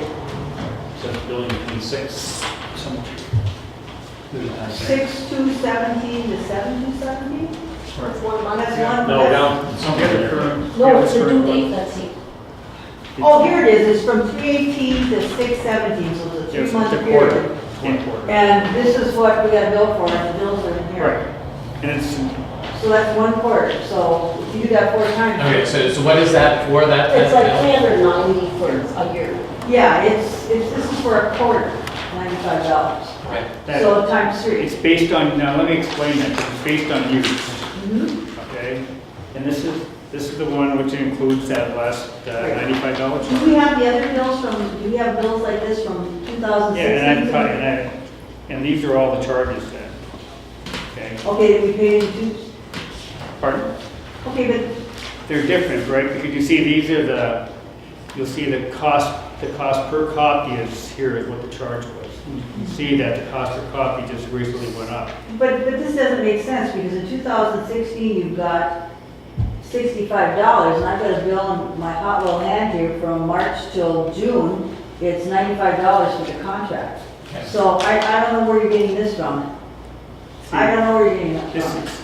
This is off the bill, as explained. Okay, do we have any bills like this from last year? We'll have them all, yes. Can we see those? So we, If you look right here, it's all by the number of copies used, right here. So we only use 5,000 there, 5,000 there, and these were 16,000. but in 3 months, we use $95 here? No, let me explain, okay? If you look at the sheet here again, okay, if you look at that, what you'll see when Sue Dana was working here, you can see it was like quite a few copies. She was copying everything. 15 to 18, 19,000, you can see there? Yeah. You can see the note there? Now, when Rob Tarva started working there, he didn't use that copier at all. He used everything on that little OPI data one. And that's why the numbers dropped off, but the numbers for the OPI data went up then. And that's where you see there's about 18,350 is what the average was with Rob using, because he was using the small one, which is less efficient. So as the use of the copier went down, the cost for the maintenance went up then. And so that's why you can see over that the cost is going up per sheet. See the cost per sheet here, then it went up Because as we're it was done. doing So now, this last quarter, see, I use this one because it's more efficient, the larger one. And that's why in that one quarter, we used as much as Rob did each year, the 2 previous years. So how is it more efficient if we're paying $95, which is $400 a year, if we could use the other one? Why is it more efficient? Because the more you use it, the cost per copy will go down then. Well, what do we pay for the little one? What does the little one cost us? It would cost around $900 what we paid for it. To buy a new one? That new one, yeah, the little one. Well, I have one that does everything and I pay less than 100. Right, but Right, you don't but it's do all probably not printing the same that volume. here, copying. Yeah. Well, if we're gonna use the big one for copying, why would we need the little one to be so efficient? We wouldn't need the little one. Right, we We keep wouldn't that, need the little one we keep at all. that little This one would until it be- died. This one would be networked, so we would, everybody would print and copy and scan Okay. from the one. All right, I'm understanding this. So now we get a bill for 3 months for $95. So if we're gonna use the other one exclusively, we're looking at, it looks like almost a little under 6,000 copies in that 3-month period, right? Right. 59.40. So we're gonna be getting a bill around $95 to $100 every quarter, so that's $400 a year. That's a lot for a maintenance plan. No, but see, that's based on the current use for the last 2 years. It was going down, the use was going down. Well, I And understand so that. the cost was going up. But So I'm as talking we about now, if we're just gonna use this thing, it's gonna cost us $95 or more a month. well, on this one it will, but if we purchase the new one, the price was gonna be 0.0099. Why is it gonna be so much less? Because it's a newer one, it's gonna be more efficient, it's not gonna need as much repair, so as the machine gets older and the use went down, the cost per sheet of copy went up. My question is, do you think it's necessary to have a contract with them, like $400 a year? Because the next year, then it's 800, then it gets to be 1,200. Well, we don't pay, with the contract, it covers all maintenance Right. and all toner. Right, I So we don't, understand. so nothing, there's nothing more out of pocket. But how much is a toner, like $100 every 6 months, maybe? Well, I don't know, but like on the small one, it's $177 for one, it's one of the small So we don't colors. even need the small anymore, Hmm. pretty Not much. if we do the big No, one. we would No, use it if until we're doing as a the backup new until big it died. one, Okay. that would be connected. We just paid $200 for a new set of rollers. Okay, so then the next question I have is, the letter you gave us last month, it says in there, I don't want to mess up these bills now. It says in there that they're gonna go over with a fine tooth comb Correct. the color section, but they don't say the black and white, they just say the colored one, the colored bills, they don't say black and white. And I have that, and I thought, that is odd, to just do the color section. We're never gonna read color copies, are we? Not very often. No, so that's, well, you're just, well, that isn't that. I'll show you in the back.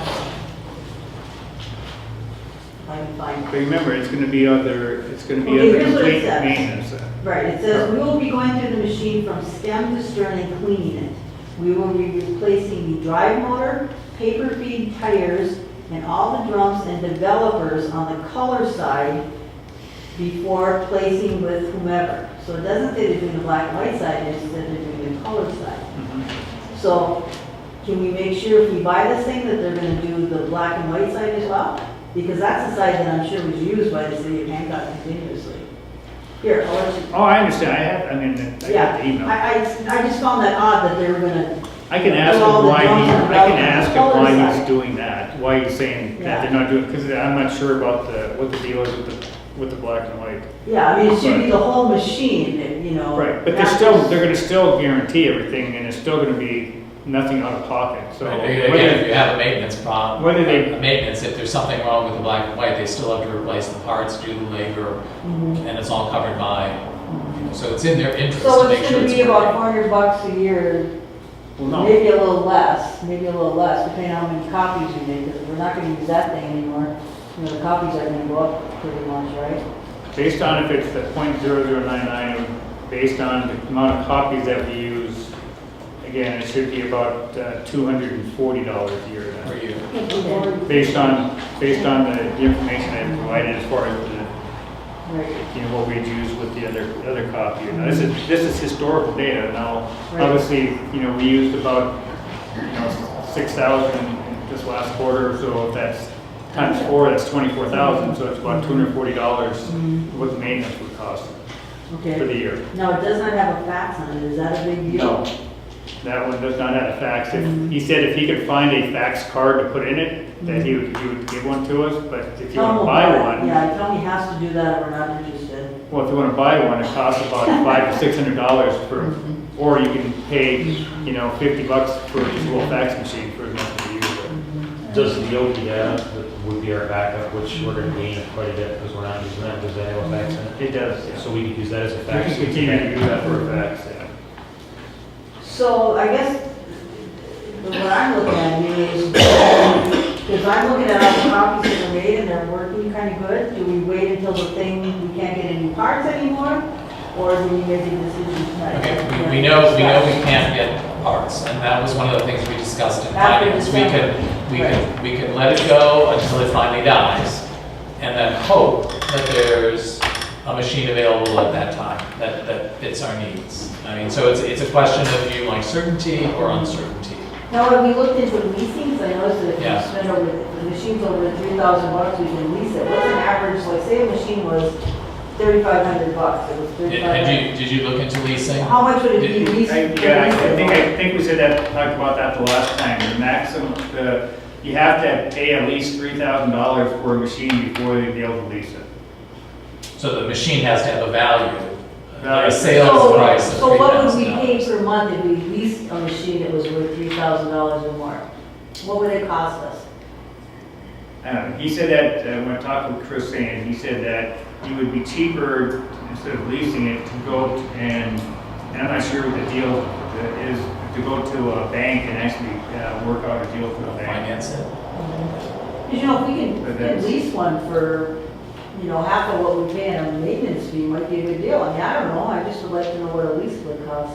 Well, but again, he's saying basically, if we're gonna lease something, it's better to go and borrow from a bank and finance it. So that certainly suggests that the lease payment includes an interest rate higher than what we would get through a bank. Why do we have to go to a bank for a lease on a machine? What he's saying is, the salesman is saying, you're gonna pay more for a lease than you will if you buy outright. And finance. So if you don't have enough money to buy outright, it's cheaper for you to go to a bank and buy outright rather than going with a lease. Calumet Public Library, 10 cents a copy, first 10 pages free. Well, you could send 10 people on there for 10 cents. So what did you guys decide at your meeting? Do you think this is a necessity now? I'm in what's favor your of doing it recommendation? because I'm a believer in certainty. I mean, I don't want to come to the end of the life of that thing and then not know whether it's 1 month, 2 months. I don't know how frequently they get equipment. So I like the idea of certainty. But I know, Sandy, you can make a good argument in either direction, whether to buy it or whether to wait until it dies. So I don't know if you've thought about it anymore. So what's your recommendation here? 'Cause Well, the thing is, if we don't know when ours die, we don't know what they're gonna have. So it could cost us more money. Yeah, but you can go to a store and buy a copier, and after thousands of copies it dies, you just buy another cheap copier, and there's no maintenance, there's no, nothing. And the I problem mean, with that is you need a machine that is fairly fast, or your people are spending all of their time. All without they Yeah. standing there, yeah. And you want so if something if you're- reliable. Yeah, if it's going to be fairly fast, there's, a cheap machine is not going to give you that. Cheap kind of- machines aren't designed for high volume, they break down fast, they overheat. Yeah. but now that we're becoming a paperless society, we're not gonna have that That's much not true. paper. Yeah, I know, It's not true. I have a copier at home and a printer and a computer, and I got all my Word on it, so on and so forth, and I go through like about 2 of these 500 sheet deals from Walmart every month, more faster than that, because there's just too much stuff that you can, too many opportunities to put things on paper. So what's your? I'm leaning to go for the new one.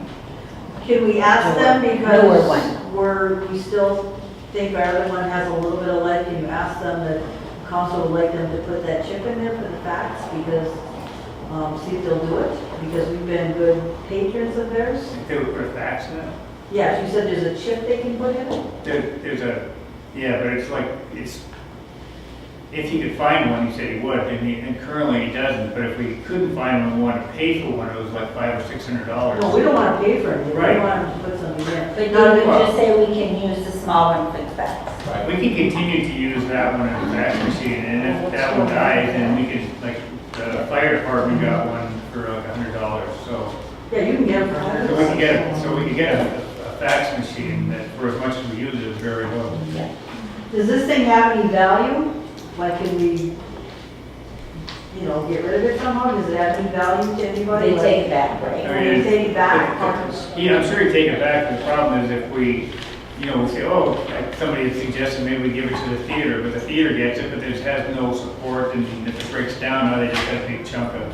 But you can go on the internet and get anything, no matter how old, Yeah. if you're willing to do it yourself. Yeah, but it's a thing that they don't even make the parts for it anymore. Yeah. I mean, who's gonna want it? And a lot of the equipment on these are proprietary, so you might be able to find it online, but then if you were to put it in, it's got a special chip in there for it to work, and then, you just bought, like after we went to buy the drums for the, this other printer, it cost us $200 when I talked out and running, and said that, yeah, this OP data is proprietary equipment, and so you can't just go out and buy something off of Amazon and just install it. Okay, our other printer is 7 years old, right? Pardon? Our other copier is 7 years old. Yes, How old is this thing again? that one too.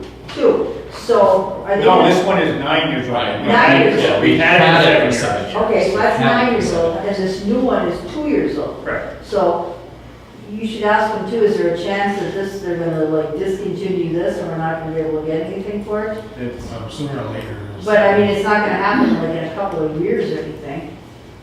I mean, right. I mean, what's yeah, I mean, it's 2 years old, so I wouldn't think it's gonna be, 2 more years they're gonna discontinue the parts on it. I mean, then, I don't have a crystal ball, so I can't tell you that. right? I just looked at, I don't know the lifespan of a printer, but I just looked at 379,000 piece of paper went through that. That seems like so much. I just think the office needs to be Efficient, yeah, I And agree. you have to have something that is reliable, because if it breaks down, then it's a week before our council meeting, where are we gonna do all these copies? Right, no, we have to So- be efficient, because we're spending too much time on old school stuff, and we need to be So- more efficient. Do I make a motion that we, Yeah, if you want to, Make right, to the approve new the agreement purchase. for the new printer? Along with the contract, the service contract? Yes, with the Okay, service so- contract. Okay, so there's the motion to purchase the copier and the maintenance contract. Is there a second? I'll second it. Sharon? Okay, so motion by Sandy, second by Sharon. Is there any further discussion? All right, again, this involves an expenditure of funds, so we'll do a voice vote. So Jim? Yes. Sandy? Yes. Sharon? Yes. Birch? Yes. Peggy? Yes. And I'm a yes, so, okay. If we're looking at payroll, we're still looking into that. We have a contract with Sage, which does the payroll module, and so we're still in the process of determining, you know, I got a hunch we're gonna conclude that it is just simply cheaper to do payroll in-house. We continue to do payroll in-house, but yeah, we don't have an answer to that yet, so that's still being looked into. When are we gonna go, maybe we'll just look at the townships and how. That's all. Yeah, so you tell me what your week looks like, or next week looks like. Next week, any day but Tuesday. All right, you wanna check with So us if check we, in on yeah, if we could go over there Monday? I'll check with her when she's actually doing payroll. Oh, yeah, because we should see how Okay. she does it, so, okay, that would be good.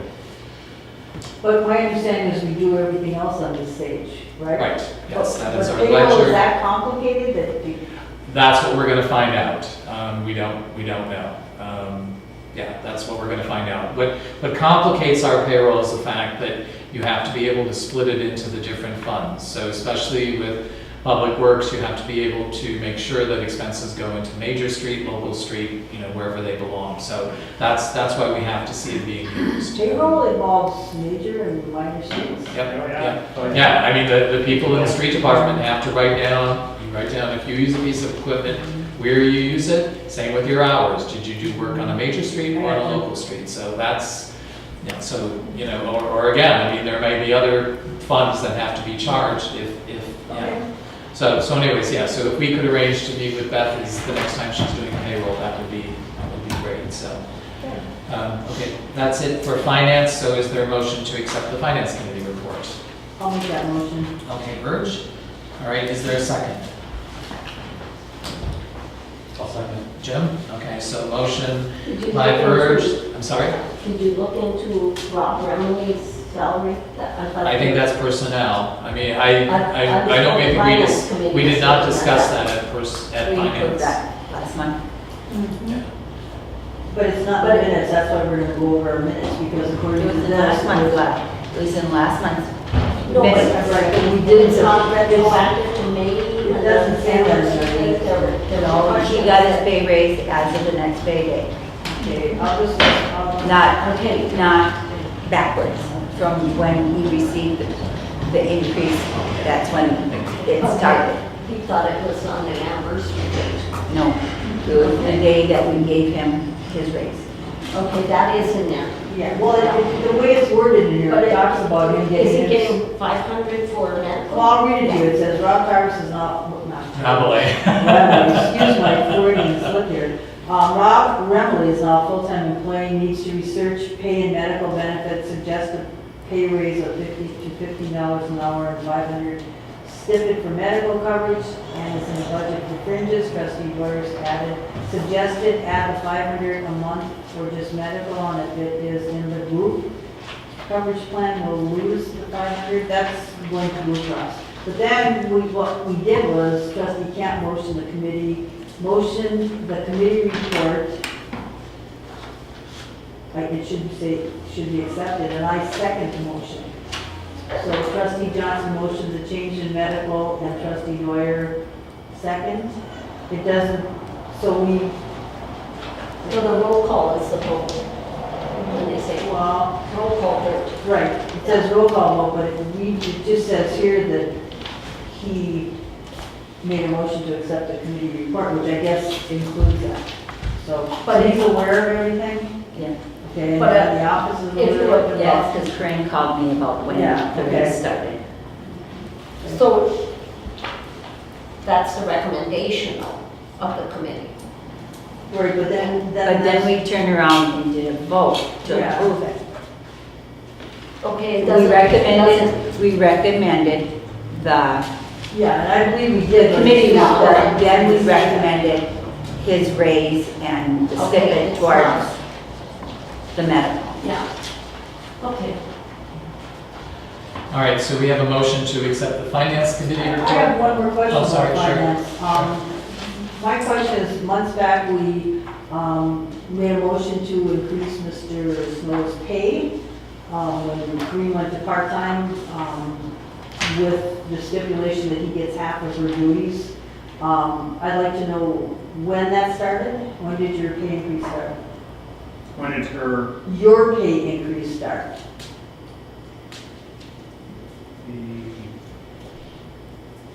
Yeah, I when don't was know. when it was approved? No, that's, when did it start? We approved this months and months ago. It didn't start months and months ago. Yeah, I think it was. I think it was supposed to have started maybe June Right, first, that because seems then, to make sense, or yeah, in but June, she was supposed to go Yeah, part-time. But she didn't start until July 1st. And my question is, when did you start? Because the stipulation was your pay increases when you get half of her duties because she was going part-time. And then your pay would increase by what we paid her if she wasn't working. And my question is, when did that start? Because she went part-time July 1st. So did your pay increase start July 1st? No, I believe it started on beginning of June. Okay, but she- Whenever the motion was. Right, yeah, the council approved it, wherever the council. No, we approved it under the stipulation that is when she went, she said she was going part-time, but she Right, didn't, and I right? think the stipulation was we would pay for it out of her reduction in hours. Right, when she went part-time and Right. when he got half of the. Well, that's how we duties. would absorb it, yes. Okay, so did you get the duties in June? Well, actually, I spent 5 hours copying papers on Friday for this. I have been answering all the phones Okay. since she's not been here. Because the problem I have with this is. I'm not sure what, I mean, there's duties that she does that I have to conduct when she's not here. I mean, My problem with this is we made the motion that when she went part-time, and we thought it was gonna happen June 1st, but she did not put in her part-time until July 1st, that at that point in time, you were gonna start to get her wages, the amount. She's not working 21 hours, she was working 35 hours, and the stipulation was that you would get half of her duties. So if you started in June, she was still full-time. You I know? mean, the motion, but the motion was to change it as. Well, I'd like to look at next that payroll motion, period. because I don't Yeah, think yeah. it's when she went part-time and he got, Well, again, you need to look at the motion when it says. That goes to my point, if you see a check disbursement register, we'll know when things are happening.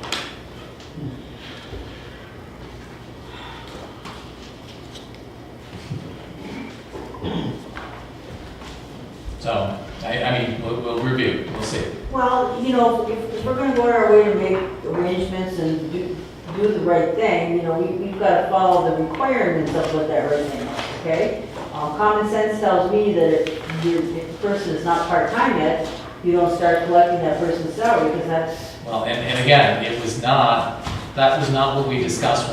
We're not collecting her salary. It is, she reduced the expense associated with it. Right. And it's because of that reduction in that expense that we were able to afford more money. So, but she did not reduce it till July 1st. well, and again, I'm not sure, part of her June time was vacation. So I can't answer your question tonight. So, you know, I mean, we Okay, will if look we could into that, it. that would be good. Right. Right, okay. So again, there is a motion to approve the Finance Committee report. Is there any other discussion? Okay, if not, all in favor? Aye. Any opposed? Okay, ordinance has not met. Virginia, you and I need to meet because we need to get moving on marijuana. Are you available next week? No, Monday or Tuesday, no. Okay, so we have Wednesday, Thursday, Friday? Okay, so I will have Joe set up the meeting on Wednesday, Thursday, and Friday. Do you have, last meeting, I believe it was Nate, presented a draft ordinance on medical marijuana. Do you have a copy of that? I don't, but I didn't bring it. I didn't bring it, yeah. Okay, you do have it then? I do have it at home, yeah. Okay, okay. All right, so I think that should be topic number one. And anything else that you want to cover then, so. Are we going to appoint, are you gonna make, you know, spread the committee people all over the Oh, town here? yeah, Are we gonna do yeah. that? Because there's only, you know, we're only down to 2 on Right, the committee. so finance and ordinance will have to have new members. And So, what is the yeah. third one? Finance, ordinance, and What else was he on? personnel. Finance, Personnel. Personnel, yeah. Yeah, so we're gonna have to redistribute. Yeah, you're gonna have to That's all. distribute that somewhere. All right, so we can do that. Okay. So personnel, did you guys meet? No, we did You not. did not, okay. Public buildings, Sharon, you want to describe where we are? We do have minutes from public buildings. Yeah, we had a committee meeting July 14th, and it started at 3:10. Present were Dave, our president, trustees Jermaine and Abramson. Our attorney Jim Tersha was there, plus 2 concerned residents. And we went to the building in the park, the kiosk, and found items in building that belonged to Main Street, and they were to remove their items this past Saturday afternoon. Then I called the theater people to have, to talk to Laura, and I didn't talk to her personally, but she is to check in the kiosk to see if the long tables and there's folding chairs, if they belong to the theater. I haven't heard anything yet. I told her to get in contact with the office because I don't have a key to go over there and check. Yeah, and I did see her yesterday, and she thinks those tables may in fact be theirs, because she said we're missing some, so. Okay, what about the chairs then? It says property of Sorry? Calumet Theater. What- She said she'd take, these were the tables, but she Okay, said she'll look said at the, she'll look at the these chairs were- as well. Okay, I did not see them, so I didn't know. But the chairs, and she has to check the chairs then too, yeah, Dave? Yeah. Okay, and I would like to see our committee recommend the village personnel remove any remaining items that, to take care of that they're not needable, usable. And then we did go into a closed session to discuss the proposed new lease that was submitted by the theater personnel. And we already discussed the property next to Buckles, right? It was the other item. Okay. No, that was it. Yeah. And our meeting was quite lengthy, and it ended at 5:50 p.m. and respectfully submitted Sharon Abramson from New York. And the one thing we would ask the council is that you authorize Sharon as head of that committee to dispose of the things that are in the pavilion as she sees fit. Again, if tables belong to the theater, they'll take them. Yes. Anything else, I mean, if whatever's left then would get scrapped. And so, yeah, so we would ask for a motion giving Sharon the authority to dispose of. You need to hear what Sandy has to say. Sandy and you. Yeah, yesterday I had one purchase the totes that we discussed last month, which we approved. I bought the 4 totes. Went over there with Peggy, had Al open up, and we organized things over there. With Al. With Al. And we have it pretty well organized. I need to go buy 1 more tote, which would keep us under budget, because 4 totes cost me a little over $20. So I need 1. I'll donate what I have in. Oh, Jenny and my mom. Well, okay, Over to you. then we just need 1 for all the Christmas lights. Then we would be done. Rob picked up the garbage that we had besides stuff that was garbage, yes. Al took care of that. He talked to Rob this morning before I did. So that's all taken care of. The only thing we have to do is lights and put them in a tote. So I will come over. What about the desk, the big desk in there? Have they taken that out of there? No, the 2 desks are there. The one we were keeping Yeah. that we put underneath. But there was one that Steve said he wanted for his office. Or the garage, she may possibly use. Yeah. For the garage. Yeah. So we could contact Rob to come get it? Yeah. You could probably coordinate that with Al, maybe, Al, you could maybe. I can call Rob Yeah, tomorrow and Rob. tell him to go pick up the desk. Because Steve wants to. And he can call me and I can just run across the street and be there. But Al has to be there too, because he has the key. If that's okay. Is it not open during the day now? The one room where all the stuff is Oh, I got it. locked. Yeah. The rest of rooms are open. Yeah, look, looks good. Look at the windows. stuff. And Al needs That a would be new push good. broom and a dustpan, so I'd like to make that motion before we approve the. I have a brand new dustpan I don't use at home. I will give it to him. And we It's need a a metal push one. I don't have a push. Actually, I think Steve would have push brooms in the garage. Yeah. Okay. Yeah. Okay. Yeah, Borrow one. okay, that Okay. is taken care of, good. We might have push brooms like here that you could borrow and bring back. Okay, I make a motion that we approve the public building report. Okay, but before we do that though, again, I'd like to give Sharon the authority to, make sure that everything in the pavilion gets disposed of. It's all taken care of. Well, again, to Sydney's point, we can recommend, but we can't make decisions. And yes, it says decisions relating to public policy, but just to cover all our bases, let's give Sharon the authority to dispose of the materials in the pavilion. Okay, So is there a motion then to that effect? I'll make that motion. And I'll, That's good. and I'll second that. I have one I'm more- sorry, Virgil second? Okay. Yes. I have a question about the new lease for the theater. Has that been tabled for further discussion? Yeah. Because it was in a closed meeting? Right, and what will happen is, I think, according to Jim, he wants buildings to meet one more time, review that draft.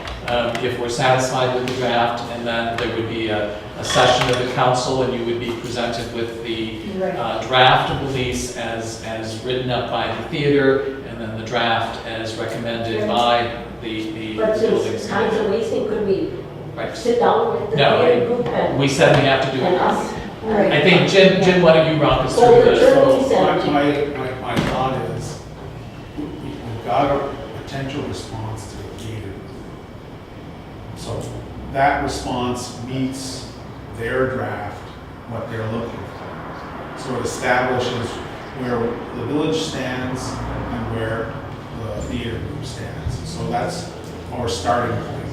But we gotta get, so I have a draft, and I've given the draft to the village response. Yeah. So I want to take one more look at that, public buildings group committee, and be sure that they see what I've done and what I've done is satisfactory. Then we go back to the council, and I think at that point in time, the council's got the building committee's draft, and the council can decide whether it's acceptable or whether they want to make some changes to it, or et cetera, before we present it to the theater group. And I think the council should decide, we ought to be in closed session, and the council should decide who's going to negotiate this with the theater group, and give that person some authority to negotiate these kind of things, some parameters. And so we got a little bit of wiggle room there that we can work. And if that's not enough, we can come back with some more authority, but it could be the Building and Grounds Committee as a group that does the negotiating, or one or two persons, or what have you. But I think when it comes to negotiating, you get two groups together, progress is difficult. So I think what you want, not more than three, not more than three people from the village council negotiating, with not more than 1, 2, or 3 from the theater group, and see where we can, whether it's common ground, whether there are problems, differences, and then when you know where the differences are, we each can go back to their respective ultimate decision maker and get some authority and so on. And it sounds like a lengthy process, but I think we're far enough apart, so it might take some time to make some decisions here. And I understand that they have a contractor, so that might put some pressure on everybody, and the theater group in particular, to come to some sort of a conclusion on this. So hopefully that won't take too long, but I think it's a good idea. I really do, a good plan.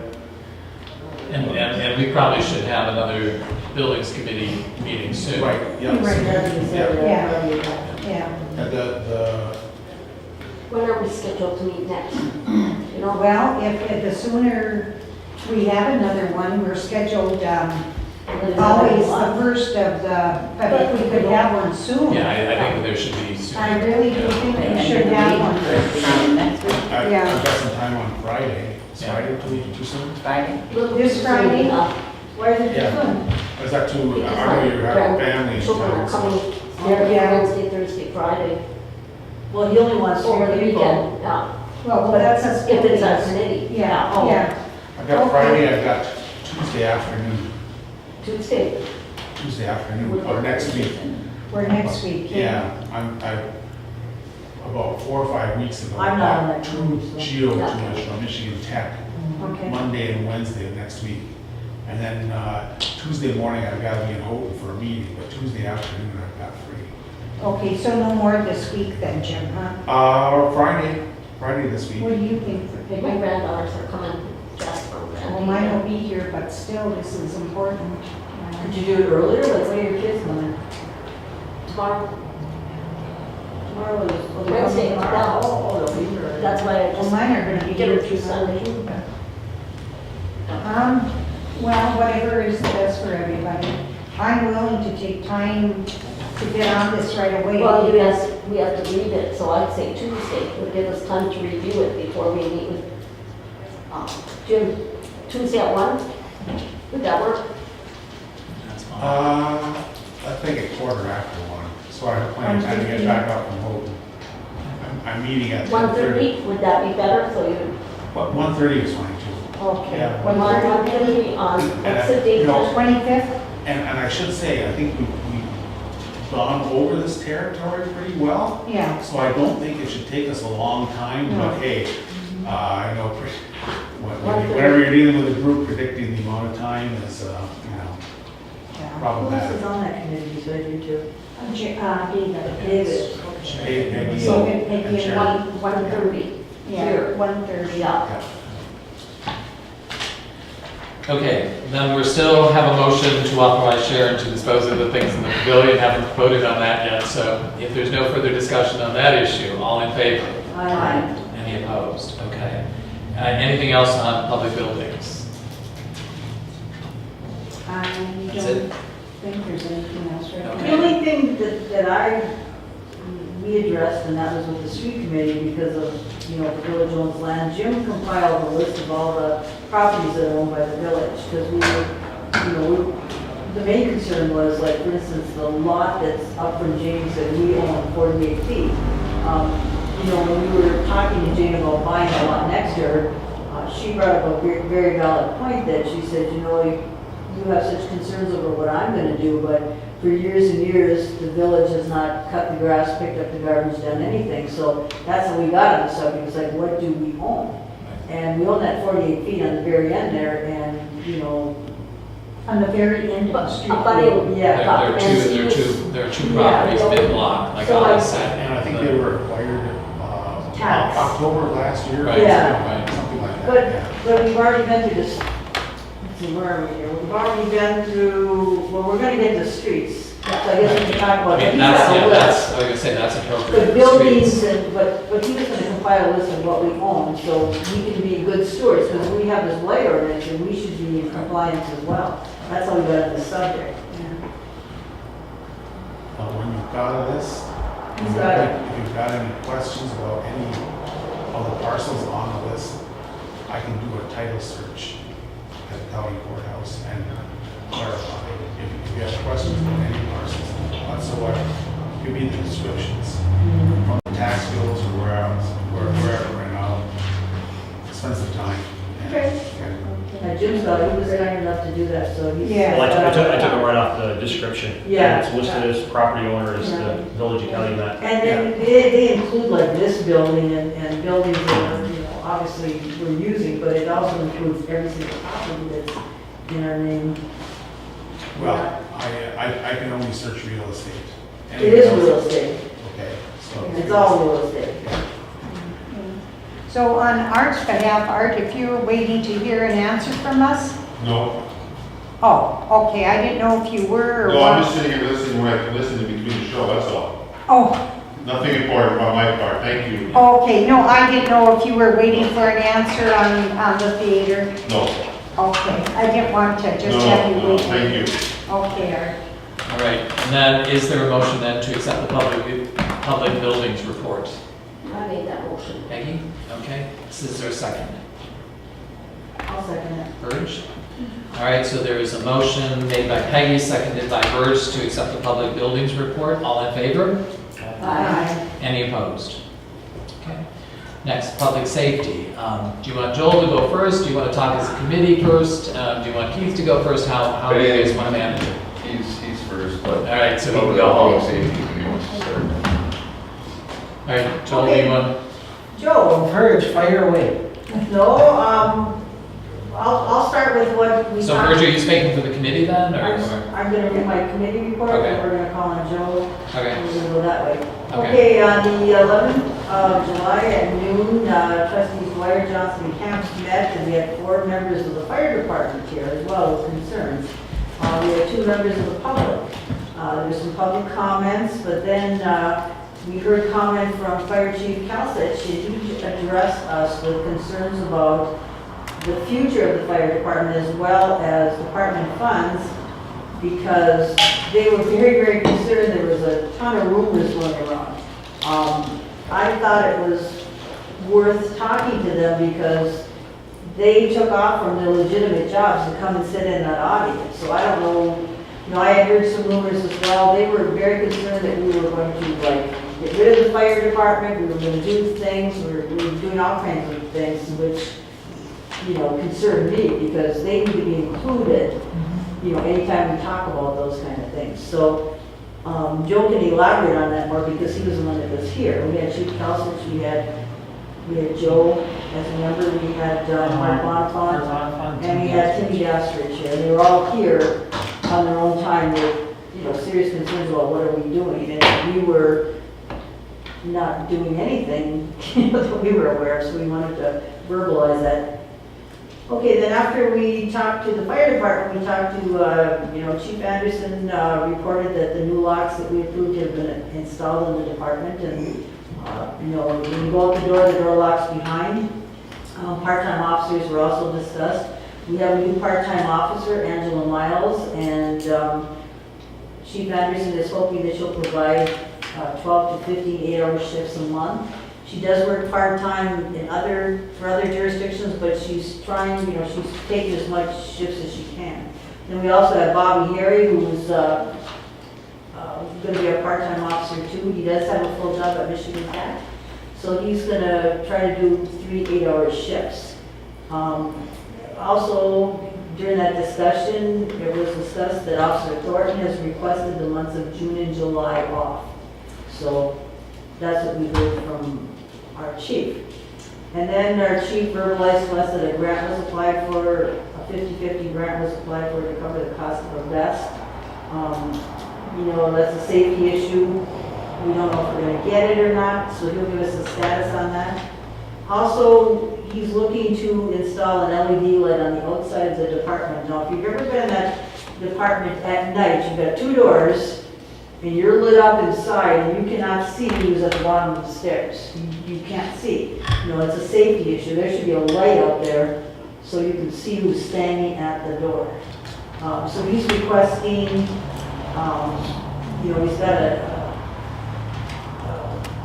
cost that he's looked into, and it looks like the cost of installation for the light outside would be an LED light would be about $450. So we'll have to discuss that more on that.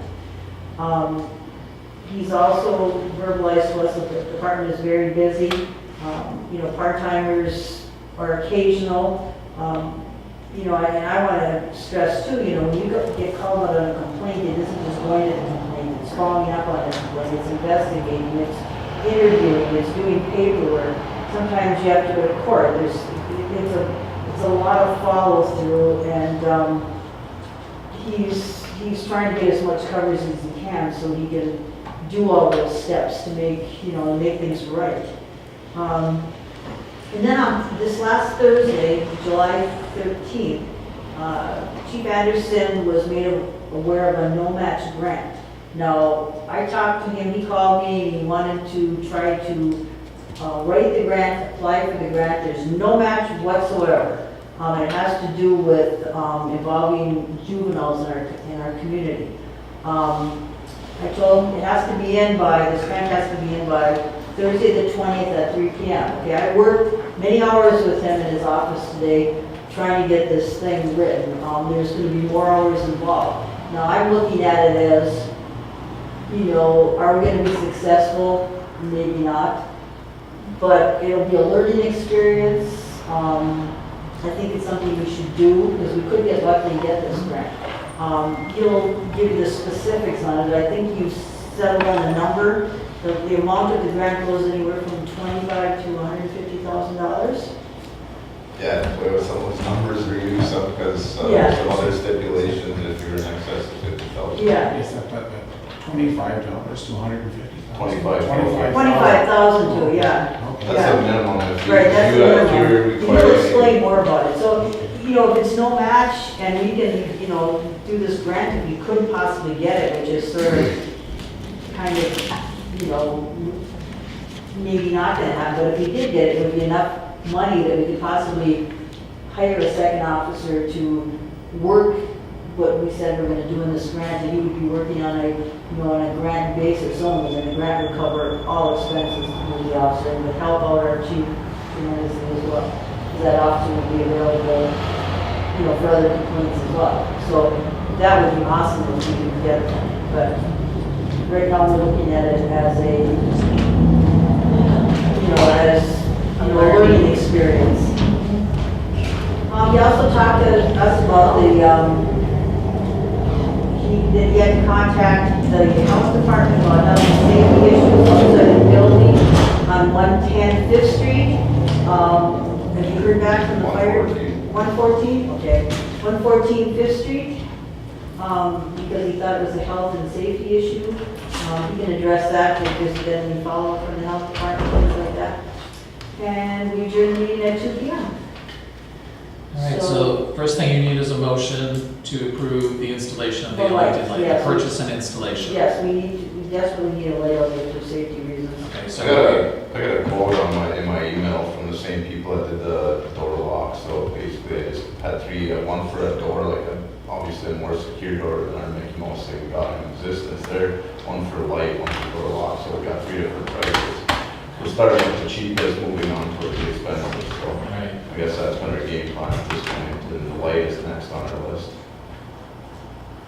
Okay, so the LED light is, the purchase and installation is the first thing. It's that's the one that we're looking at right now. Is if we can. Okay, so then Virginia, are you making that motion? Yeah, I'm making a to motion that we approve the purchase. installation, purchase and installation of a light. Up to outside- $450. Yeah, outside the. But don't go with the 450. It's 450-ish. I don't know if it's plus Okay. $10. Do you want to do it up to 500? Sure. But it's on. It's. I remember that's what I got it on my email. So it's something like 450. But the motion is Up to for 500. purchase and installation up to $500 for an LED light. So if it's Which- 450, that's fine, I mean. Yeah, right, and he already, this was a month and a half that I got, the guy came in that did the door locks or whatever, for the original proposal, so I think at this point, I had already told him, I said, give me a month or two until we get things squared away as far as addressing the light thing.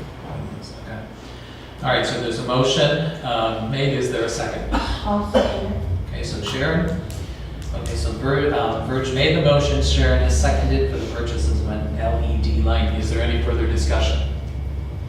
Okay, if not, we'll call vote. So Jim? Yes. Sandy? Yes. Sharon? Yes. Verge? Yes. Peggy? Yes. And I'm a yes, so, okay. And then that's the end of your committee report? Oh, I have one more thing, since our minutes from our last meeting, it says we discussed the upset payment.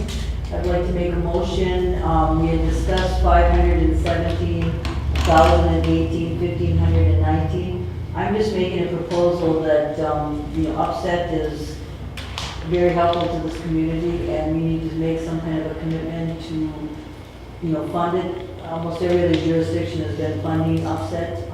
We're probably one of the last ones that has not. Do you know of any jurisdictions that have Calumet not? Township just jumped on board and they pledged like 3,000 to Yeah. 5,000, like. Yeah, but we could start with $500 just to show good faith, so I'm making that. That was right, that was the whole point, is right now, obviously, we're in our fiscal year, and Right. it's, you know, we don't want to be going crazy on anything, but at least we can get our support started with that forward. And I thought that was approved at last meeting. Well, according to the minutes, it says we only discussed it, so. Okay, I don't know. so then you're making a motion to contribute to offset $500 in fiscal 2017, which is already passed. We're in fiscal 2018, so 1,000 in 2018. Oh, that's right, the fiscal Right, year. right, and then 1,500 in fiscal 2019. Right, because according to our minutes, it just said upset donation / pledge discussed and suggested. And it just has the money amounts. It doesn't say anything about a motion, it doesn't say anything. So I don't know if we did it or didn't do it. Okay. I don't know. So then, okay, and so just to make sure then, okay, so your motion is to fund upset in the amount of $500 in our fiscal 2017, 1,000 in our fiscal 2018, and 1,500 in fiscal But 2019. you just said it's 18 now. Right, and yeah, and that's why But I said I'm only 1,000. proposing doing this year, and then we'll look at the next year one and see what we do. Well, we're in fiscal 2018, Right, so we would give 1,000 in this fiscal year. right. So prior to February 28th. of Right. But if next we year. didn't give it 500 from Well, 2017, just forget it? Right, it's a pledge, right. and Okay. yes, and And so we'll we look owe later, it. yeah. So we'll look only- later. So we would So the owe it. motion is just to give 1,000, No, give $500 in fiscal 18 because it's halfway over. oh, 500? 500, and then we'll discuss it with the next budget. The Okay. next budget would be fiscal 19. So you're changing it. Yeah. Right, to so we're only 500 for we're only 2000. committing to 1 year? Well, do you want to do 3 years? I think they're asking us, Keith, are they asking us for No, 3 years? I'll explain. Yeah. I think what Bert really meant is like, put something on the books this year, next year, and the next year, like a 3-year commitment. But obviously with the fiscal year and where we're at right now, like, I would say if we said, like, how I took it is $500 for this year, so that would be 2018 for the fiscal Right. year. That's how I took them, because she told me after the last meeting the next day, Right. 515 or 1,000 and 1,500, 3-year commitment at the minimum just to get going. Look for more monies. I think that was a conversation or dialogue myself and Sandy had. Look for more if there's more, but get started with those amounts. Offset is not looking for any number of years. That's us just showing Yes. commitment on our end. How much money we're gonna have? That they're not working just to, because we are working with them. I am working with them, and it's obviously just us trying to show our support for the 2 local guys that are on the team. So then your motion is only for a $500 pledge for the year ended February 28th, 2018? Yes. Okay, and that's it? And then we'll discuss further the next budget. Okay, for the fiscal, okay, so there's a motion to fund upset with $500 during fiscal 2018, so, okay. I'll second that. Okay, so let me scribble this down so I get it right. All right. So the motion was made by Verge, seconded by Peggy. Is there any further discussion? Okay, if not, we'll do a roll call. So Jim? Yes. Sandy? Yes. Sharon? Yes. Verge? Yes. Peggy? Yes. And I'm a yes, okay. Anything else for the committee? Do we need to approve The of committee. the writing of that grant? That there, Yes, that has to that's be why I brought that in. up too. Okay. Because it is a no match grant if we Right. get it. It was- Yeah, I was gonna say, it doesn't At take- this point, our odds are probably slimmed in on it. I have no experience But we're writing trying. grants, so. But we So might at get this lucky, point, let's think I would positive. say we're in good faith that if it works out, it's helping our, I think a vote at this point is just wasting all our hot air. We can move forward if it does work out. It's gonna obviously be something that would benefit us. It's not like if they said we're gonna award you the money, I guess we could also, we don't want. Yeah, I was gonna say, yeah, we could wait So, until. let's say, let's know we have something to Yeah, talk okay, about. yeah, which that would be okay too, that we can, if we were to win it, we could accept, we could vote to accept it. Right, that would make the most. Because there's no match involved, that's why. Right, Yeah, if there was a match, it'd be a different story, but it's no match. Okay, all right. So can I make a motion that we approve the application for this grant? Well, we're saying that we wouldn't even make a It's not motion. Because there's no necessary. money involved. Okay. Right, that we would wait, if it were awarded, Okay, we would vote to accept the grant. Yeah, we'll accept the money. and- What a nice problem to Yeah, have. what a nice job. Yeah. Anything else for us? Okay, Nope. okay, so then if I could have a motion to accept the Public Safety Committee report. I'll make that motion. And I'll second it. Who seconded? Sharon. Okay, so motion made by Peggy, seconded by Sharon to accept the committee report. If no further discussion, all in favor? Aye. Okay, any opposed? All right, so then Joel, do you want to go next? Yep, Joe? I mean, I really don't have a report for this month, no. Could you discuss your concerns while you were here, because I was really confused. Yeah, so I guess our concerns were, we've heard multiple rumors stating that there's been talks that the township would be kind of quote-unquote taking over our fire apparatus because they're down one of their pumpers. If they haven't, they've never approached the village. I mean, I've never heard that. They would be possibly, it'd be a cost savings of anywhere, I've heard the number of $11,000 as a cost savings. Not heard a thing about it. So that was just kind of one of our main concerns is. Oh, sure, I could do And, that. and again, if anything, if the township wishes to propose anything, they have to come here to get a report. So I have not heard anything to that. Yeah, it was just discerning to have the chief inform Right. 3 other members come, and they didn't have happy looks on their face. Yeah, I mean, I can go talk to Paul, but I mean, he's never approached anybody here in the village, so. Has anybody from your department talked to Mr. Lito? I'm not sure. Maybe. I went in there to talk to Timmy on other business regarding our fish boil fundraiser. Timmy was in the office and Polly called me in and asked if I had heard anything, and I said pretty much the same thing I just said to you guys. Word on the street is there is a possibility of something transpiring here. Well, looking at the tax roll, he said there is potential long-term, a possibility of putting like a 1.3 mil on all the taxes in the village. Somehow, I don't know how mills work. I don't know how any of this financial Yeah, stuff but works. that should have been brought to That's the. us, that's not. Right. Yeah, if he wants a special village, Yeah, I mean, the village, we would have to vote to do that. Yeah. I mean, the township could, I guess, as a whole, but again, that's always subject to vote, Right. so.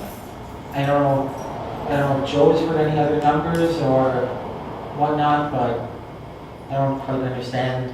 I mean, I'm happy to go over and talk to Paul. I can tell you, when I first joined the council, you know, he was investigating the possibility of consolidating Right, and- the 2 villages with the township, but Right. I have not heard anything. And kind of the talk I've heard from around the table is this consolidation stuff's been going since probably the 70s. oh, yeah. At this point, we're at the point, if you're gonna do it. If not, Right. let's just get rid of it altogether. Right.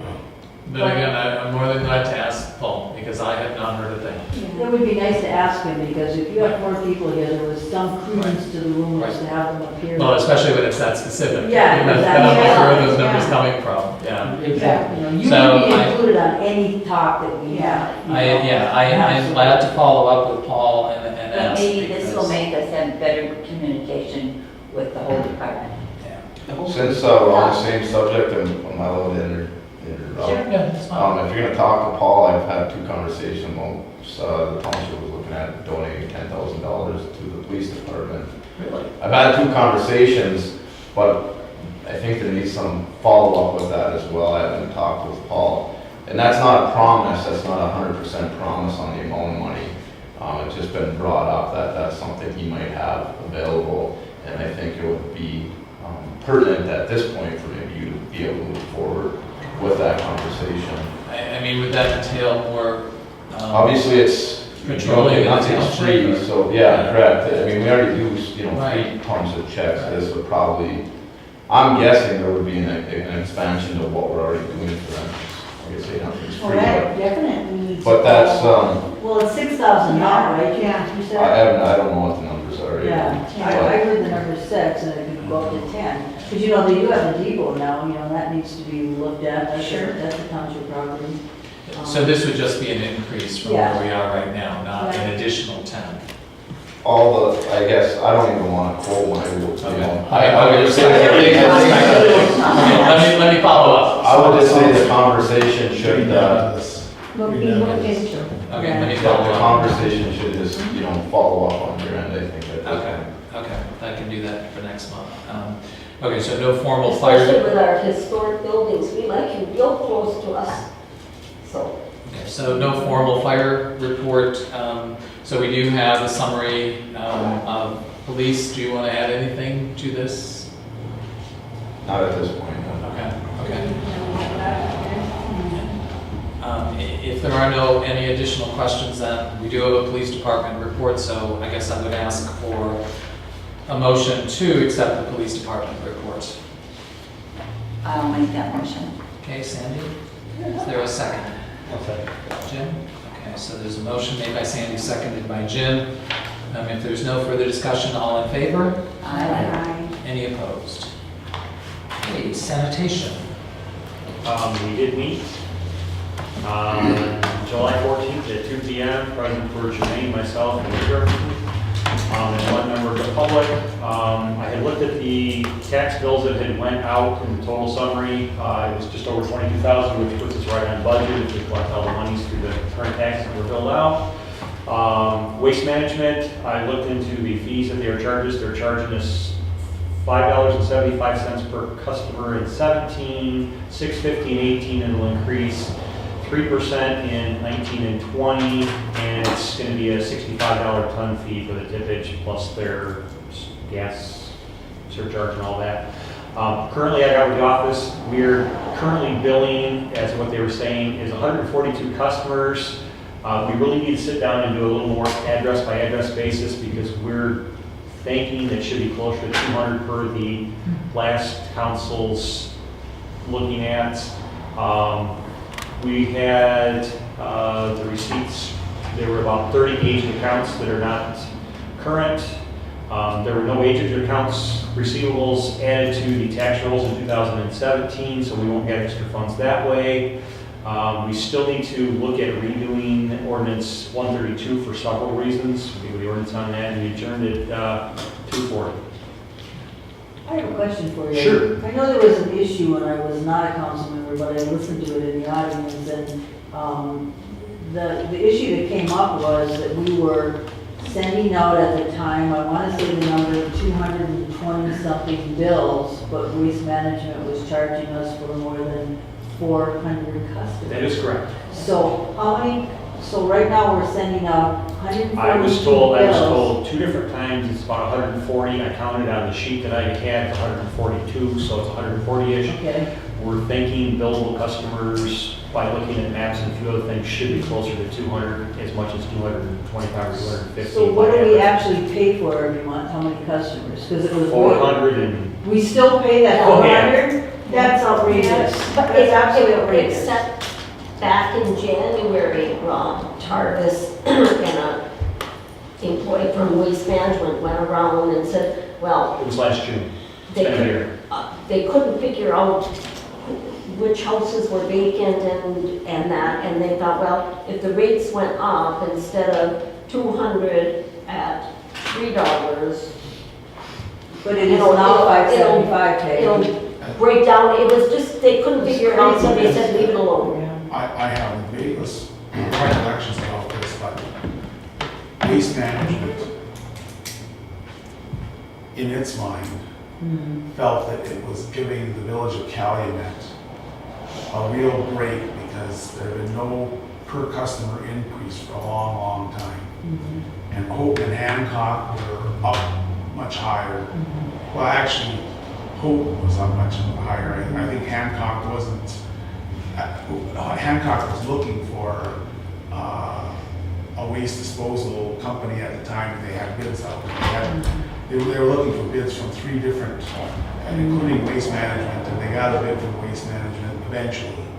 I think that Rob was trying to get some idea whether or not Waste Management would still be in business here before talking with them, because if Houghton went on its own, or Hancock got some other contractor or whatever, Waste Management might decide we don't want to deal with the village of Calumet and all these small customers, so we don't have the big ones. But it wound up that they got the big ones. But at about the same time, when they were looking, for an increase per customer, they did this run around the village, and they found out that there are a hell of a lot less customers in the village than what they were billing for. So at that point in time, they're looking for an increase per customer that's substantial. But there are a lot fewer customers than they thought they had here. So they were pressing Rob to get a new contract and get some more money and so on, and they suddenly they find that there are many fewer customers, and now I haven't heard that Waste Management is after the village of Calumet for increases or what have you. Well, we have a contract, Mr. Brock.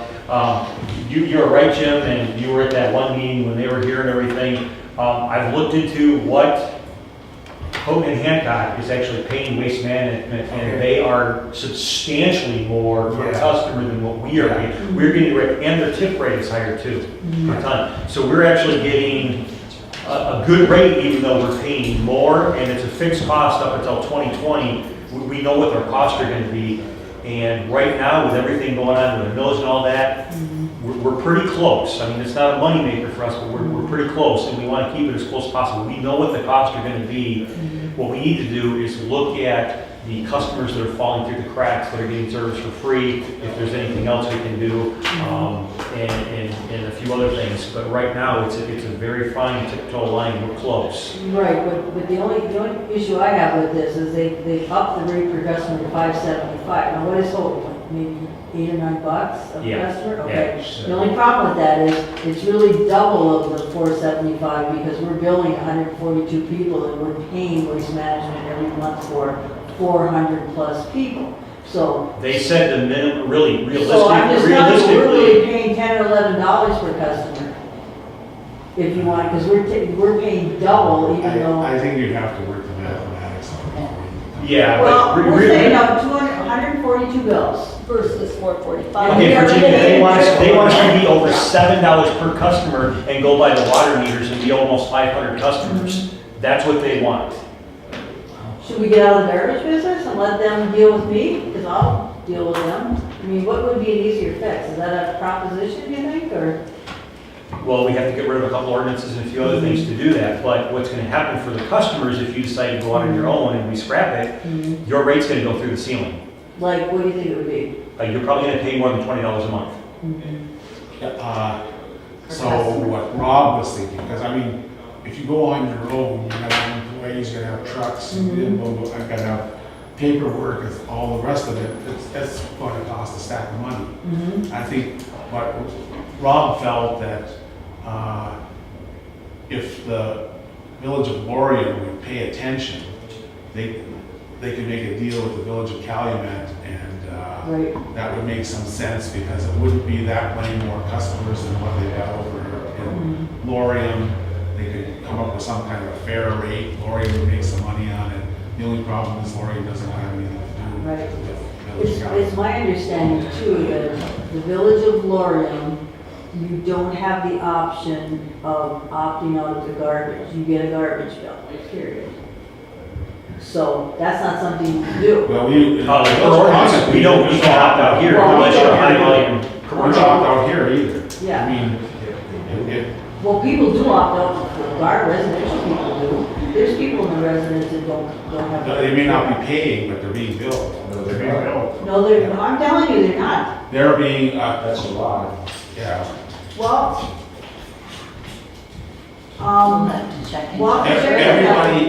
Everybody who in the village who develops garbage should be billed. They should be receiving bills. Okay, so nobody except for businesses at this time are opting out. So there are some businesses where they need a green box or whatever, so they're on their own. But residential customers, everybody in the village who has a residence has got garbage. And they should be billed for pickup, whether they put the garbage out on the street or not. See, I was under the assumption that when this thing was first passed years ago. There's so many stages you have to pay. Yeah. The only one that can opt out of it is anybody, a medium to large commercial. Yeah. That's what the ordinance says. every resident in the village. Okay, should so be that is paying. happening, okay, because I No, know. it isn't happening now, but it should be. The ordinance says that if you live here, you pay, period. Yep. And they don't, no. Right. There may be a few that don't. Yeah, there's a few that don't, yeah. And so, but I think most people are glad to have the service and they pay. So if you give me good service, I can pay $20, I don't have a problem with it. You know, I mean, take my garbage away, it's, We have to find a way. because right now it's $12 a month, right? Yeah, $12 a month. It's just, that it seems like it should, Well, something. you're entitled without going to the voters or anything else like that to levy a 2 mil tax on every place in the village. So the garbage fund should, the receipt should consist of the 2 mills that are charged for garbage service on your tax bill. Is that on our, is that? It is It's on 2.5, that. it's almost 2.5. Okay, 2.5, so whatever, every customer should be paying, part of their taxes goes towards garbage pickup, plus, years ago, the millage rate, it turned out that the millage rate was not high enough to cover the costs. So when the cost went over the millage rate, that's when the bill started to come out. Well, see, my concern when I heard those numbers, it didn't make sense to me, because like, if I was saying out 100 and something bills and I was being billed for 400, I'd say, hey, wait a minute. But the biggest issue is at the end of the year, we had to transfer money to make that. That was Yeah. two things. Number Yeah. one, we had to spend $6,000 to the DDA. We were only 5,000 short, and we paid for the spring and fall cleanup. So, But it's too expensive to go out on your own. The village of Lorraine isn't going to help out. And Well, I'm just wondering why it's so high. Which then doesn't have any competitors because they underbid all the competitors. The competitors are way the hell away from here. One's in Norway, I think one was out in Marquette or something like that. So they're not interested in coming to Houghton County to pick up the village of Calumet's garbage. Right. So, competitively, Waste Management has you over a barrel. So let me ask you about the pumps that are old. You know, after they're old means 6 months? Is that an age? to come? ordinance says anything over 6 months has to, as Okay, of, so we haven't done that yet. We haven't put their garbage bills. Can we, Jim, So put there's a that out of problem. taxes? this year. Well, here's the problem. The county won't do it. Okay. They won't do it. Because they've got a revolving fund Right. for unpaid taxes. Mm-hmm. So, in theory, the revolving fund, for the ordinary taxes, real estate taxes, school taxes, and so on, if somebody doesn't pay those, then the county will pay the village for those unpaid taxes in the township and so on, and out of their revolving fund. And then these people will lose their property eventually if they don't pay the taxes, and the county will pick it up. So almost everybody who's got a property that's worth any money will pay the tax eventually. Right. So they'll get reimbursed for the money they paid to the village out of their revolving fund. And they'll get some interest and penalties as well that are high enough to make it worthwhile. So, but it doesn't work for some reason with garbage pickup. They don't want to do it, and the prosecutor has said they don't have to do it. And you don't necessarily want to stop picking up your garbage, because then we have serious blight issues, so it's sort of a catch. There'll be blight issues, there'll Yeah. be people dumping garbage outside the village, wherever, so. Yes. So there are a few customers who don't pay, they're getting a free ride. But I think most people are honorable, they want to have the garbage pickup, and they're happy to pay. That's about 30 out of 142 customers is what percentage? That would be about 24%? That's not a correct answer. Those were ones that were late, that doesn't necessarily mean they were 6 months late. Oh, That was- because I thought. Those were ones that were, Okay, because I thought Several. your ages was at least 6 months old, that's what I thought that meant. I have to actually look at them, but there may not be that many, Birch. I don't think it's a false third. Garbage is a problem. if there's no further questions, then is there a motion to accept the sanitation committee report? I'll make that motion with the report. Okay, is there a second? Support. Peggy? Okay, so motion by Verge, seconded by Peggy. If there's no further discussion, all in favor? Aye. Any opposed? Okay, so Street, Public Works Committee. Let's see. We met on July 14 as well, and the first order of business was to open the sealed bids for the items from the street department. The highest bidder was Jim Flood for items number 2 and 3 of the vehicles, and our committee recommends that his bids be the ones that are accepted. And then on the tires, numbers 1, 2, 3, 6, and 8, the highest bidder was Julio Contracting, the highest bidder on those, and so we recommend that the council sell to, in this case, both the highest bidders. So then are you making a motion then that we approve the bid from Jim Flood on the vehicles and the bid from Julio Contracting on the tires? Yes. Yes. Okay, so that's your motion. All right, is there a second to that motion? Support that. Sharon? Okay. All right, is there any discussion? The only other discussion is, Steve had a minimum bid, like on the first truck, minimum bid of 500, and he deemed 500 is what they could get for scrap metal on this, because it was in very poor condition. So as part of our motion, we give them permission to scrap all these extra things, and then they're gone, and we get whatever money.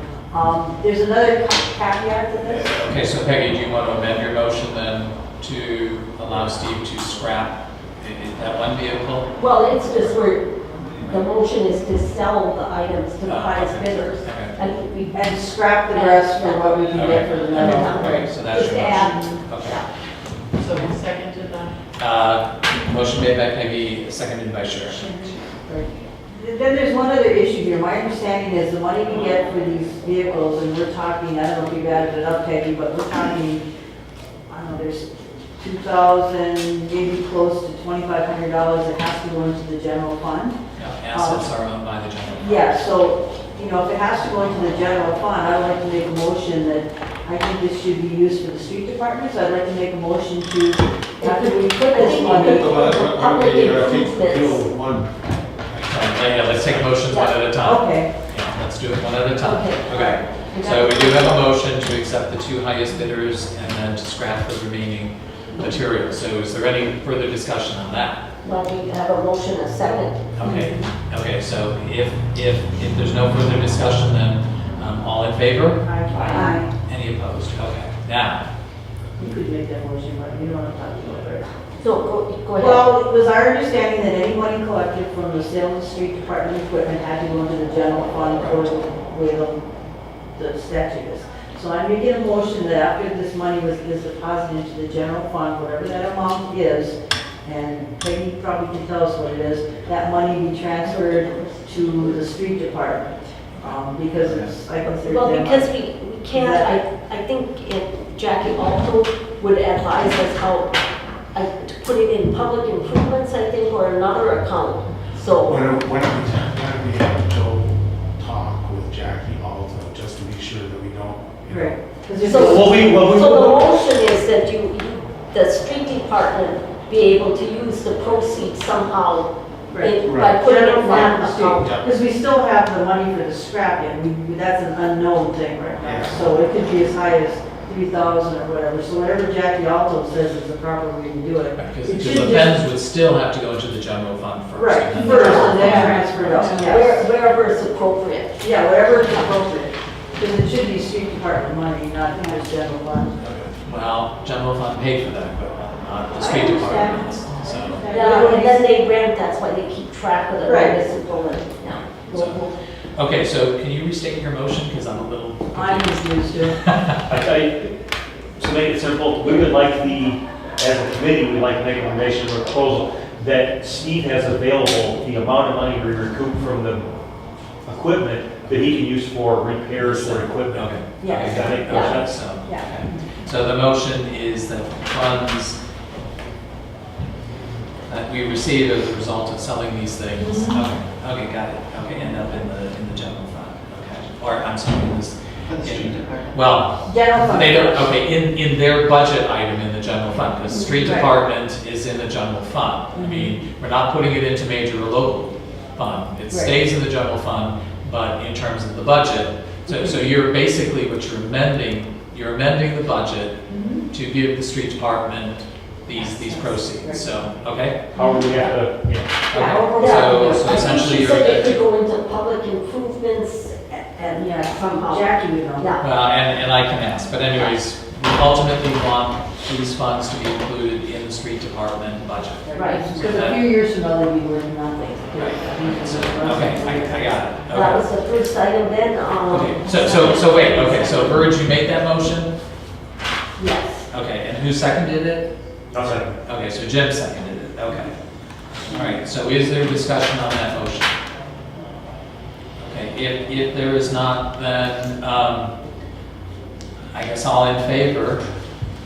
Okay, any opposed? Okay, got it. Okay, and then we discussed which properties were village owned or DDA owned, and trustee Camp offered to make a list, which he's brought already. Since the meeting was just Friday, and this is Tuesday, that's really quick, good work. And then trustee Dwyer stated that the village owned property should be kept mowed and clean, so we lead by example. Yeah. And so we're gonna have to take care of that. The other items were covered. Buckle was contacted about the mall, the website developer. We were going to suggest that we had an opportunity to ask questions, and she came already. And in conclusion, I think a few people need to be commended and also thanked, starting with Joe Trevathan and this Hannah Abbott. They put on a children's parade, and it was wonderful. And they put a lot of effort into it, and there were hot dogs and prizes, and they decorated the lights. I think there probably was about 60, 70, and it was a lovely afternoon, and the businesses and individuals donated. Nobody said no to the kids, and it was just really heartwarming. And that was the first volunteer spirit. The second was when Kathy Corral and Penny Menzie went over to the Firefighters Museum with Brian and I, and we scrubbed it. They scrubbed it, we painted, and on their hands and knees with Old English, and the portion that they were able to do, they did a great job and did it to help the town out. And then for Sandy to, a trustee to just go get those tubs and then work with Al. He went from one job where he was at the church, and he came straight over when we asked him and cleaned the room and decided where everything went. So there's a lot of hard work that went into that, and I think all these people need to be thanked with cards to spend a note to say Kathy Corral, Joe Trevathan, Hannah Abbott, Penny. We should have ready-made postcards. Can you provide us with that list? Sure. I'd love to. And Al in particular, he's really working hard and makes it possible for that building to be open, and I think that was one of the biggest complaints. People couldn't find restrooms when they came to Calumet as tourists. Okay, I'll provide you with the list, and in conclusion, Steve, I know he's been off. Do we send cards, get all cards or gifts? What's the practice now? Well, in theory, we're not allowed to spend taxpayer money on flowers or anything like that. So if we, amongst ourselves, wanted to throw in $5 or $10 or whatever felt appropriate, we could then send, a plant or whatever. Has there deemed been any appropriate. contact with him? or- Sent for Steve, I have talked to him.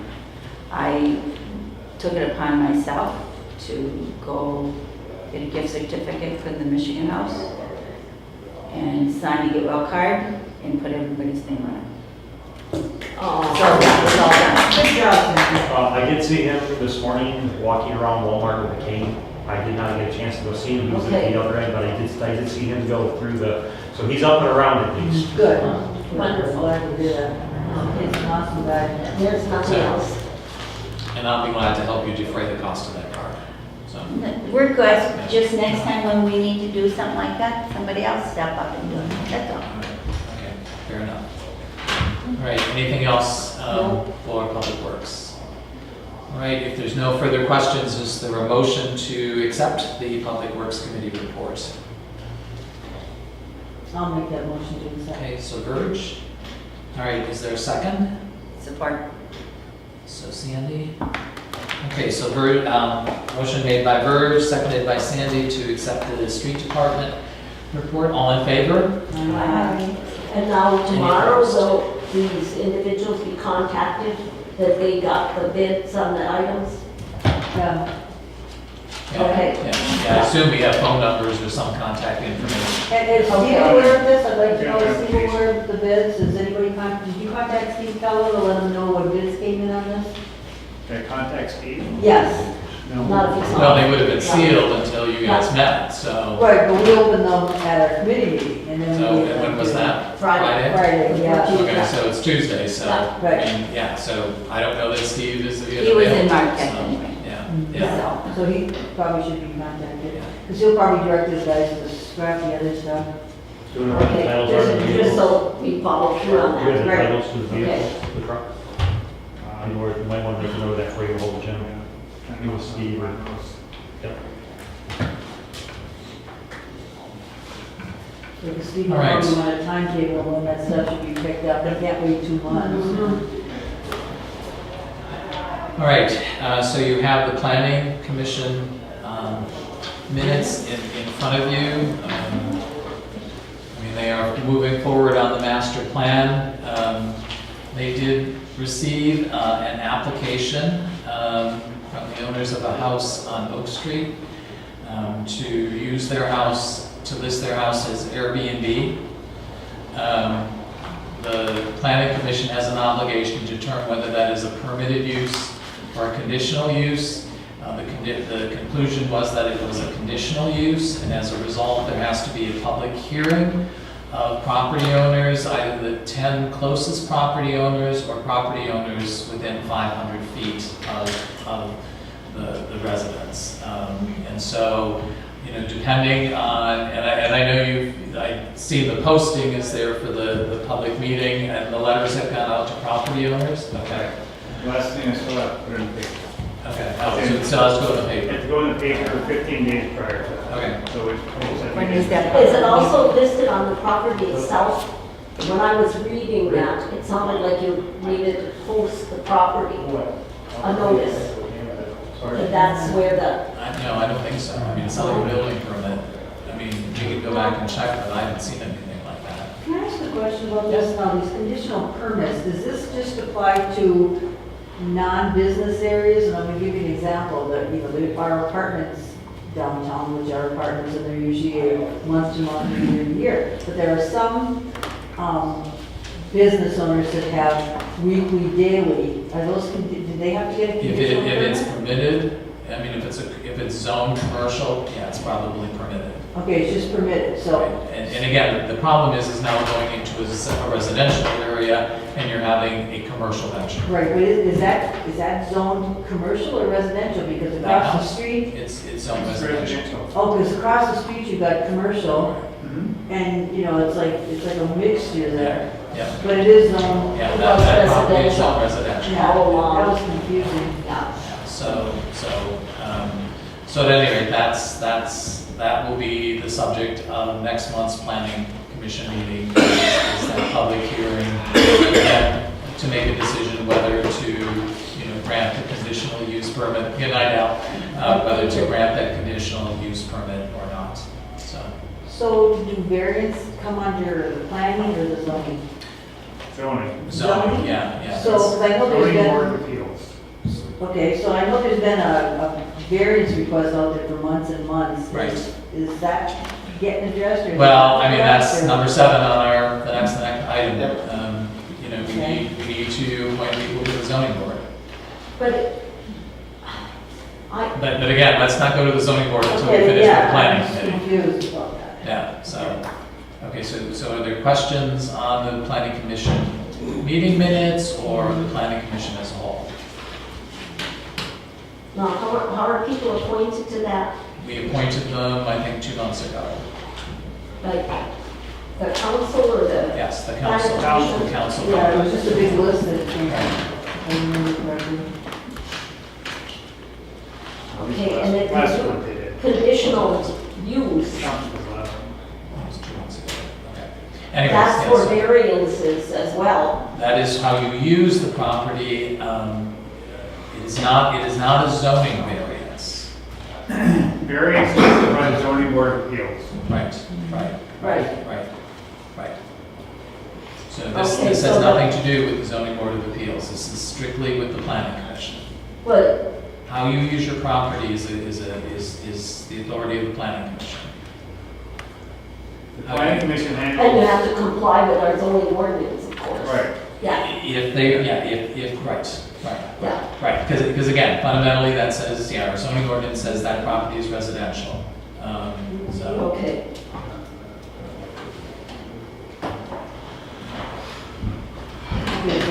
Okay. okay, so, So if there's just a public hearing, that's informational only, August 8th at 6 PM. right. And again, then the planning commission either grants the conditional use permit or denies it. And now this master plan that the planning commission reviews, then when does the council get involved with the Okay, master plan? okay, How does that so proceed? we haven't even seen it, the planning commission has not even seen a draft yet. So as a draft becomes available, you know, that'll be distributed, there'll be public hearings, council will get drafts. Yeah, so, but again, there are no written drafts at this point. Okay. And it has to be approved. It has to be approved by the planning commission, at which point it's considered adopted. It's nice if the village council also adopts it, but we're told that the village council does not have to adopt it.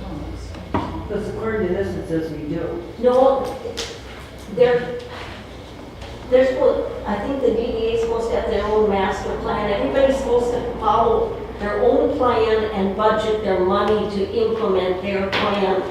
And so I have to read the planning commission, but maybe they also have a plan for their organization. that No, it's a falls under plan for the village. The master plan is the master plan for the village. this. Okay. So then the DDA is the only one that has their own master plan. They Or have, budget, and it's called the DDA plan. Yes, but I've never seen that. I have a copy of it. Yeah, that's available, yeah. There's so much to do. That's good.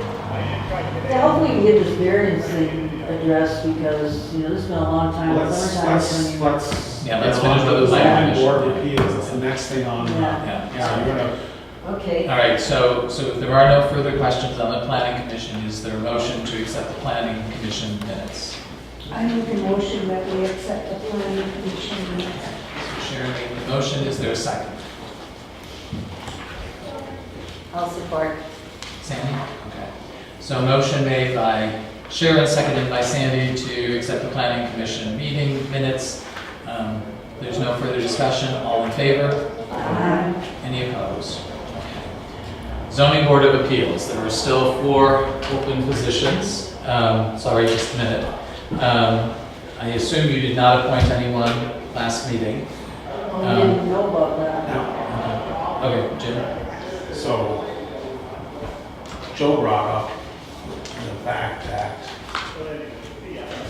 the zoning ordinance can make the village council a zoning board of appeals. So I drafted an amendment to the existing zoning ordinance. And I found a good form for a section of the zoning ordinance in the city of Fowler zoning ordinance. And their council is the zoning board of appeals for their entity. So the amendment that I put together provides that and this is something for the village council and the planning commission to consider. But rather than trying to find 4 souls to serve on the zoning board of appeals, you could make the village council the zoning board of appeals if you adopt the ordinance that I put together. And in addition to provisions in that ordinance with respect to the zoning board of appeals and making the village councils the zoning board of appeals, I found something on enforcement, much better, much more sophisticated provisions for enforcement than we have in our existing zoning ordinance. So I threw that into the amendment that I put together. And I looked at the statute on zoning and our own ordinance. And there must be a public hearing. The zoning ordinance is going to be amended. Our ordinance calls for a public hearing before the planning commission. So there has to be a publication in the Gazette at least 15 days before the planning commission entertains review of the proposed change to the ordinance. And like a committee of the village council, if they feel that they want to take it this way, they can make a recommendation to the village council to adopt the amendment to the zoning ordinance. And the village council can act as soon after the public hearing before the planning commission as is convenient. So I think within, 30 to 45 days, it might be able to, you might be able to do this if that's a way you want to go about it. Okay, my only concern is, we do have a pending appeal to build a garage, and of course, Yeah. summer season is short. Yeah. And I don't know that we can wait All right. quite that long. So I think the alternative is we could appoint members of the council to the zoning board of appeals. Is that correct? Could you tell me when he put in for that variance? Do you I remember? don't know, when did Jim? Back in, when I first started. Yeah, that was. It was like, Yeah. I thought there was a request for a variance to put in a daycare driveway. That's the only thing I've seen. Well, I haven't seen anything. But I don't know, I don't think there was a request to put in a daycare business. I have not seen such a, What's the variance that a daycare business there? right, For- yeah, this is for just Flood wants to put in a garage. You know where the Scheringer house is, where Scheringers used to live across from the church? Across from your old house. So what he wants to do is go in from, Oak Street? And he wants to put the garage in the northeast corner of that property. So look, here's the church, here's the Scheringer house. He wants to go behind the Scheringer house, Oak Street, and put a garage in. And there's a diagram and so on. Of what he wants to do and this kind of thing. So, since we haven't seen the diagram and stuff like that, why does he need a variance to put up a garage? Is he impeding on the alley? It's setback requirement. There's not enough, there isn't enough room to put the garage in without putting the garage right up close to the boundary lines of the lot. Okay, that's. And the garage is, where he wants to put it is too close to the boundary lines under the zoning ordinance, so there would have to be some leeway granted to him in the form of a variance. Now, is that alleyway going to the Morrison School playground? Yeah. Has that been abandoned? No. But I think there is the residue of an alleyway there between the old Scheringer house and, the parts company, Williams Parts. Yeah, right, there is. And it runs down past at least maybe 1 or 2 houses beyond that. And then it's. Right up to the Morrison School. Right to the Morrison School.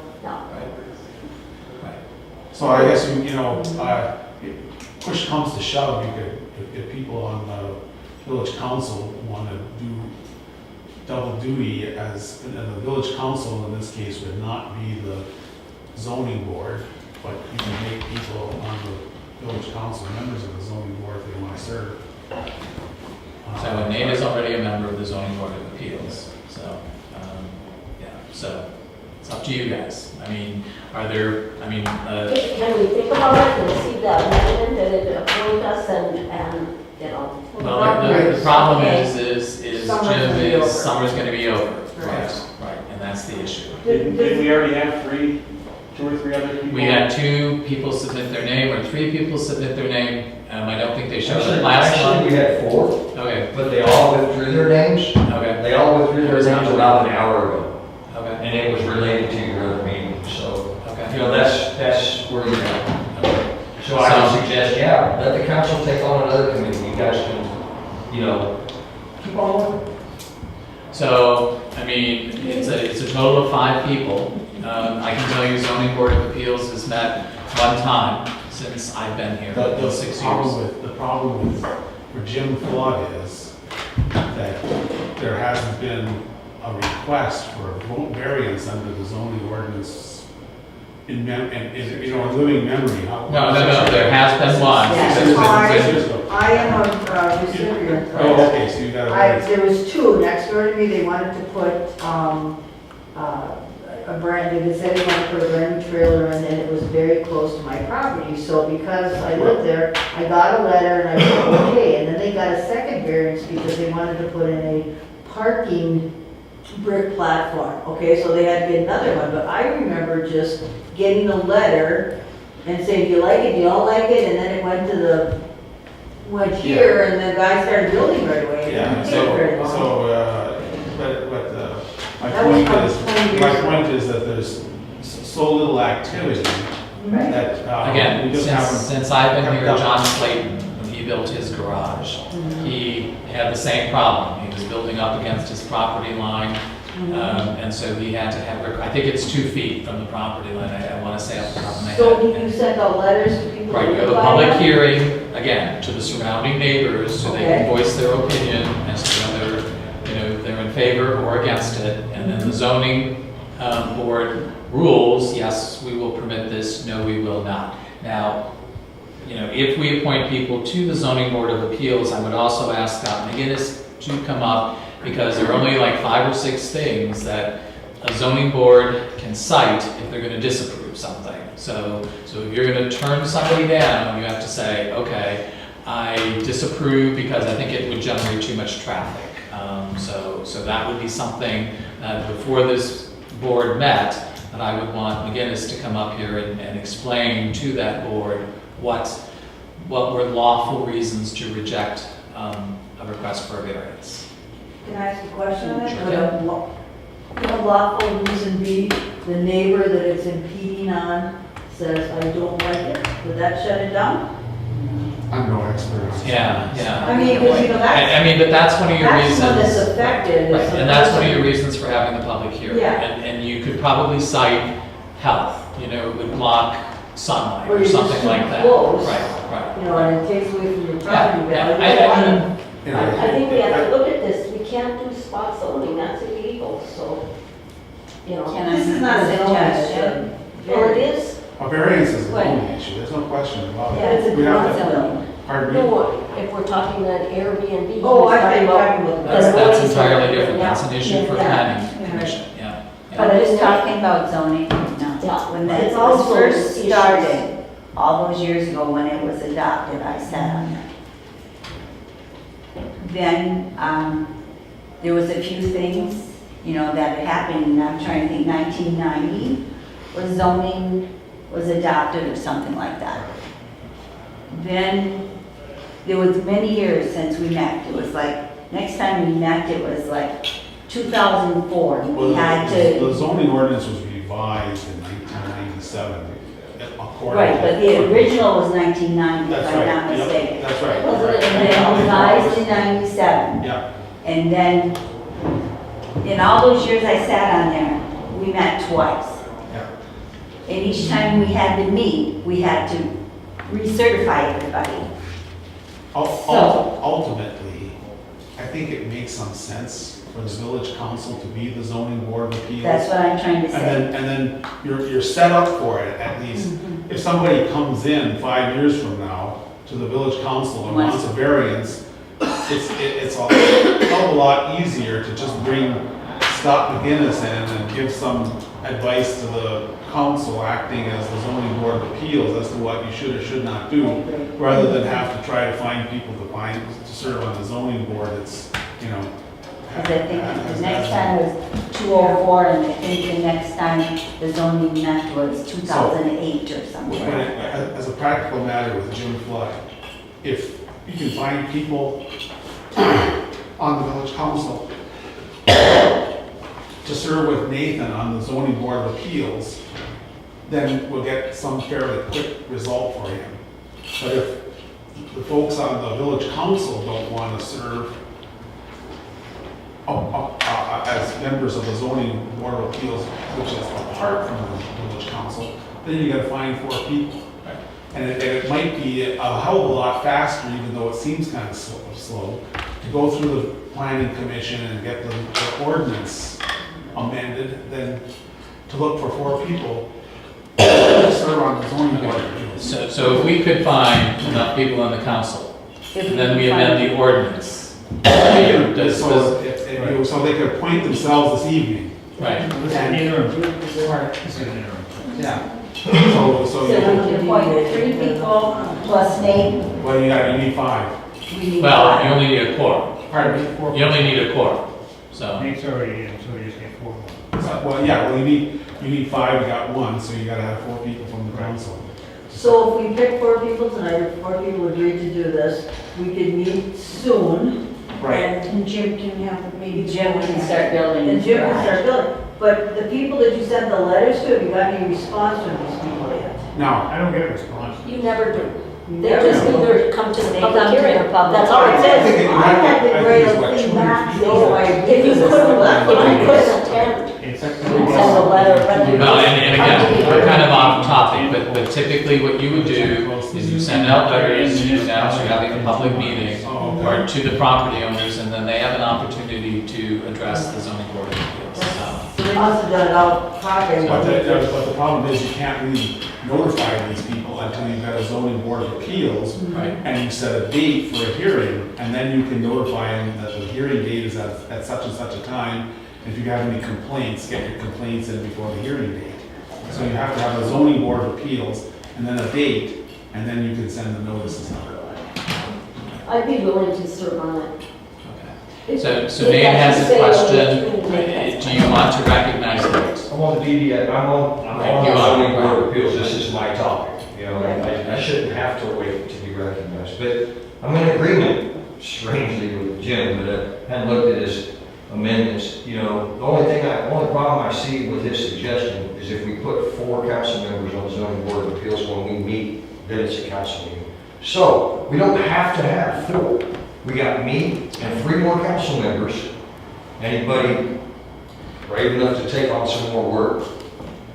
I mean, that's a good point, yeah. Then we have a quorum. We don't have to have 4. We only need 3. Yeah. You know, I mean, he's been waiting forever. You know, the only reason why we don't use it is because people don't ask. They just do it anyways. At least Jim Flood asked. We will owe him the courtesy to act on it. 3 volunteers. 3 volunteers, that's all it takes. You got, this has been going on for too long. We still have that 5. Well, your zoning board of appeals is going to be subject to open meetings too, I'm sure. Oh, absolutely, absolutely, but it would be a council meeting with 4 council members.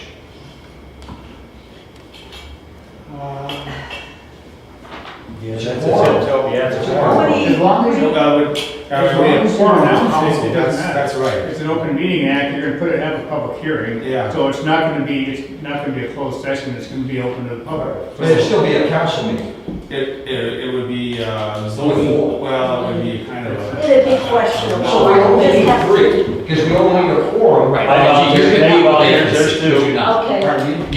It's required 5, but you could leave a vacancy, could you not? I don't know, I suppose so, but I haven't looked You at could the ordinance. you could have 4 sign and then 1 person not show up if you wanted.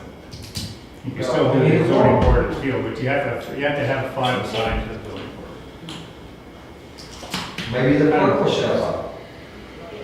I mean, we have all kinds of people that have stepped up for these positions, and you guys keep Okay, so excluding them. Jim, Just- okay, Peggy, okay, yeah, now, okay, That's now, crazy. okay, Just you've had because your you don't like the opportunity. people you live next to. Right, you've had you your won't let me opportunity. indict them. So You you're, don't have any right to talk to me. He's. so you are out of order.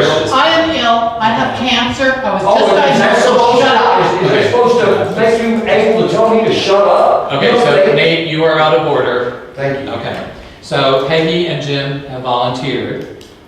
Do we have, okay, Sandy will volunteer. Okay, do we have a fourth? How about Stephanie, would you consider being it? Sure. Okay, so we have a non-council person. Okay, so is there a motion to appoint Peggy, Jim, Sandy, and Stephanie to the Zoning Board of Appeals? I'll make that motion. Okay, so And I can Birch. second it. Okay, Sharon, thanks. All right, is there any discussion? Okay, if not, all in favor? Aye. Any opposed? Okay, thanks.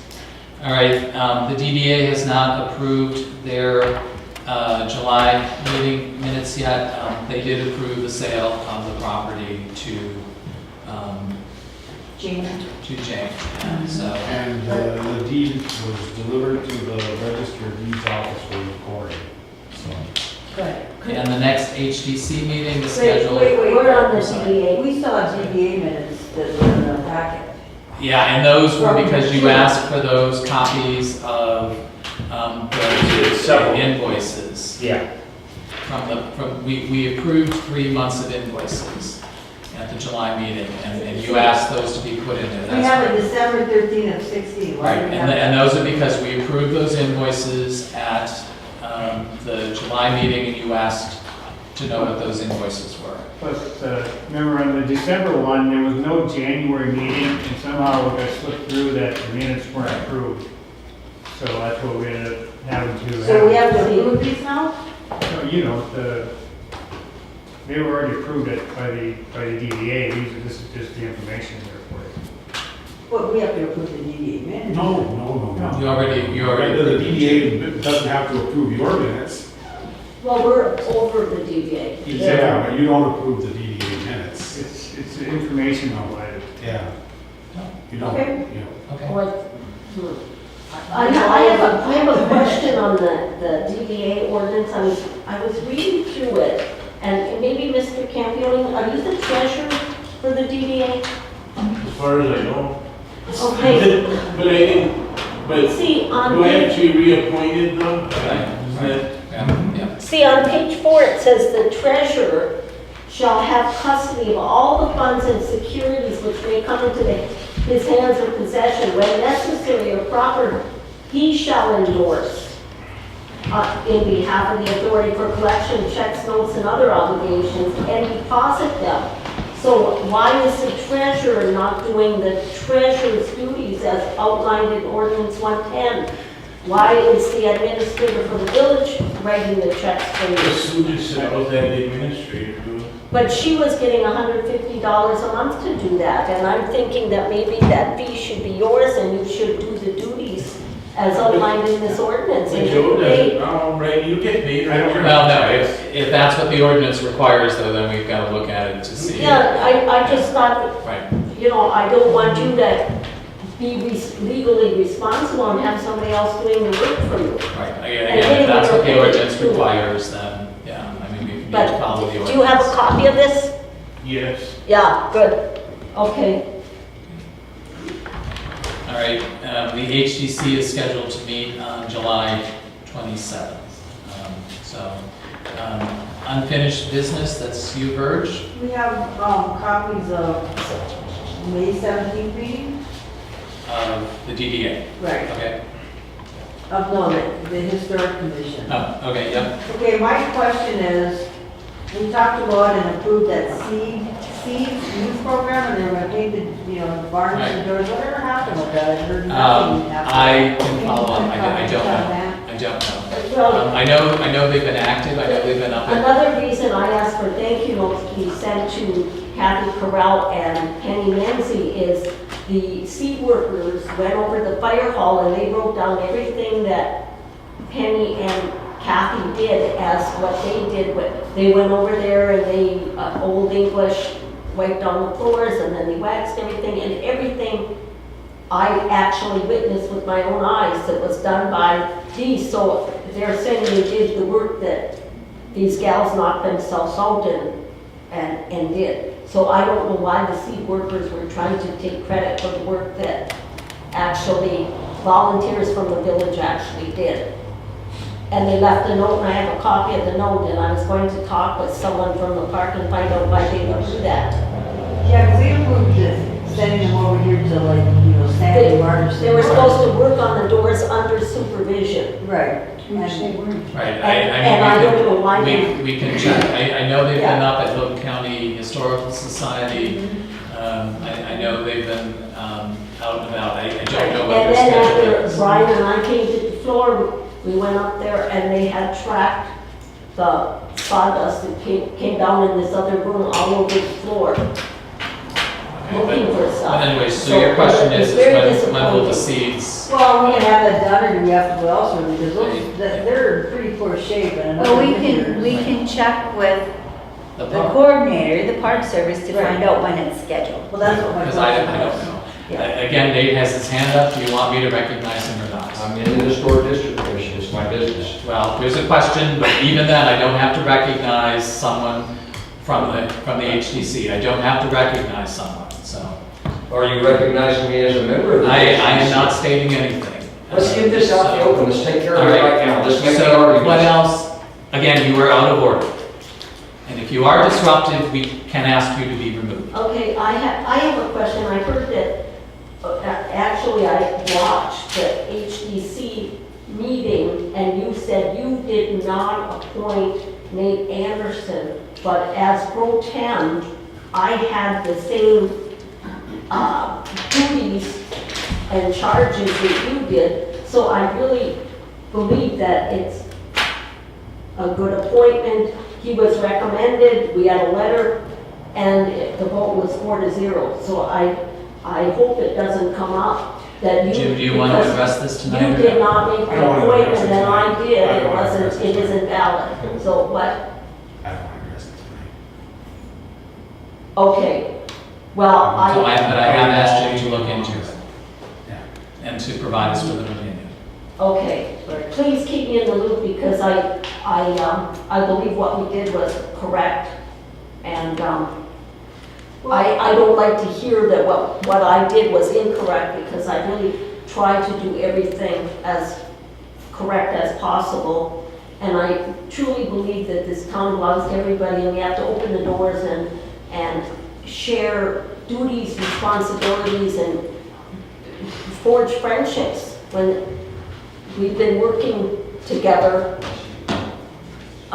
Sharon and Sandy and I, and going through records and that, we've gotten to forge friendships through it, and the more the merrier. Let's work together. I'd like to make a quick comment, even though we're not going to discuss it with our attorney. At our last meeting, we were initially sent an email with Nathan Anderson's application. Then we were provided with a copy of his application to be on the historic district, okay? On the agenda, it was appointment to historic district. So I asked if there were any other applicants, and I was told no, but maybe other people are interested. Now, if that was something we shouldn't have voted on, we should have been informed that this is an application, but the new member needs to come from the Park Service or the whatever. We were never told that, so we acted on our best advice, okay? So, once again, we created a monster here, and I wish we didn't. But if Joe Meehall position was up as park rep, and then you, at the time he left, took on that position, in this video it says that the park wanted to make the appointment. Well, they don't get 2 slots. The They don't appointment have was any for slots. They don't have Sue any slots. Buys, a resident, and that's the No, opening this is- that, Let's do this. Jim finish Yeah, researching let's- it, and we'll yeah, have a yeah. special meeting if we have to. I could a special meeting on this makes sense. Okay. Because, I mean, it's getting late. And Right. everybody's. So. Okay, I just- afraid, so. Anything else under unfinished business? I've got the seeds program now. Yeah, there's a couple of other things, so we don't have, so we can see what the progress is. Okay, at our last meeting, Mr. Tertia was here and he stated that we need to look for an outside attorney to handle certain things. Have we made any effort to look for any outside attorneys that you can bring to us for possible contractual business? Because we're gonna need that at some point in time. For what now? I mean, have we looked for an outside attorney? Okay. Well, So in other words, if you're going to cite people under your blight ordinance, we need it. as I mentioned at the last meeting, Right. that many of them might simply pay a fine. Given the nature of this particular ordinance, there might be a lot who don't. They might request a hearing, a formal hearing before the district court. And in that case, you have to be prepared, you need an attorney to carry that issue to resolution. And so that you might need an attorney there. And you were talking about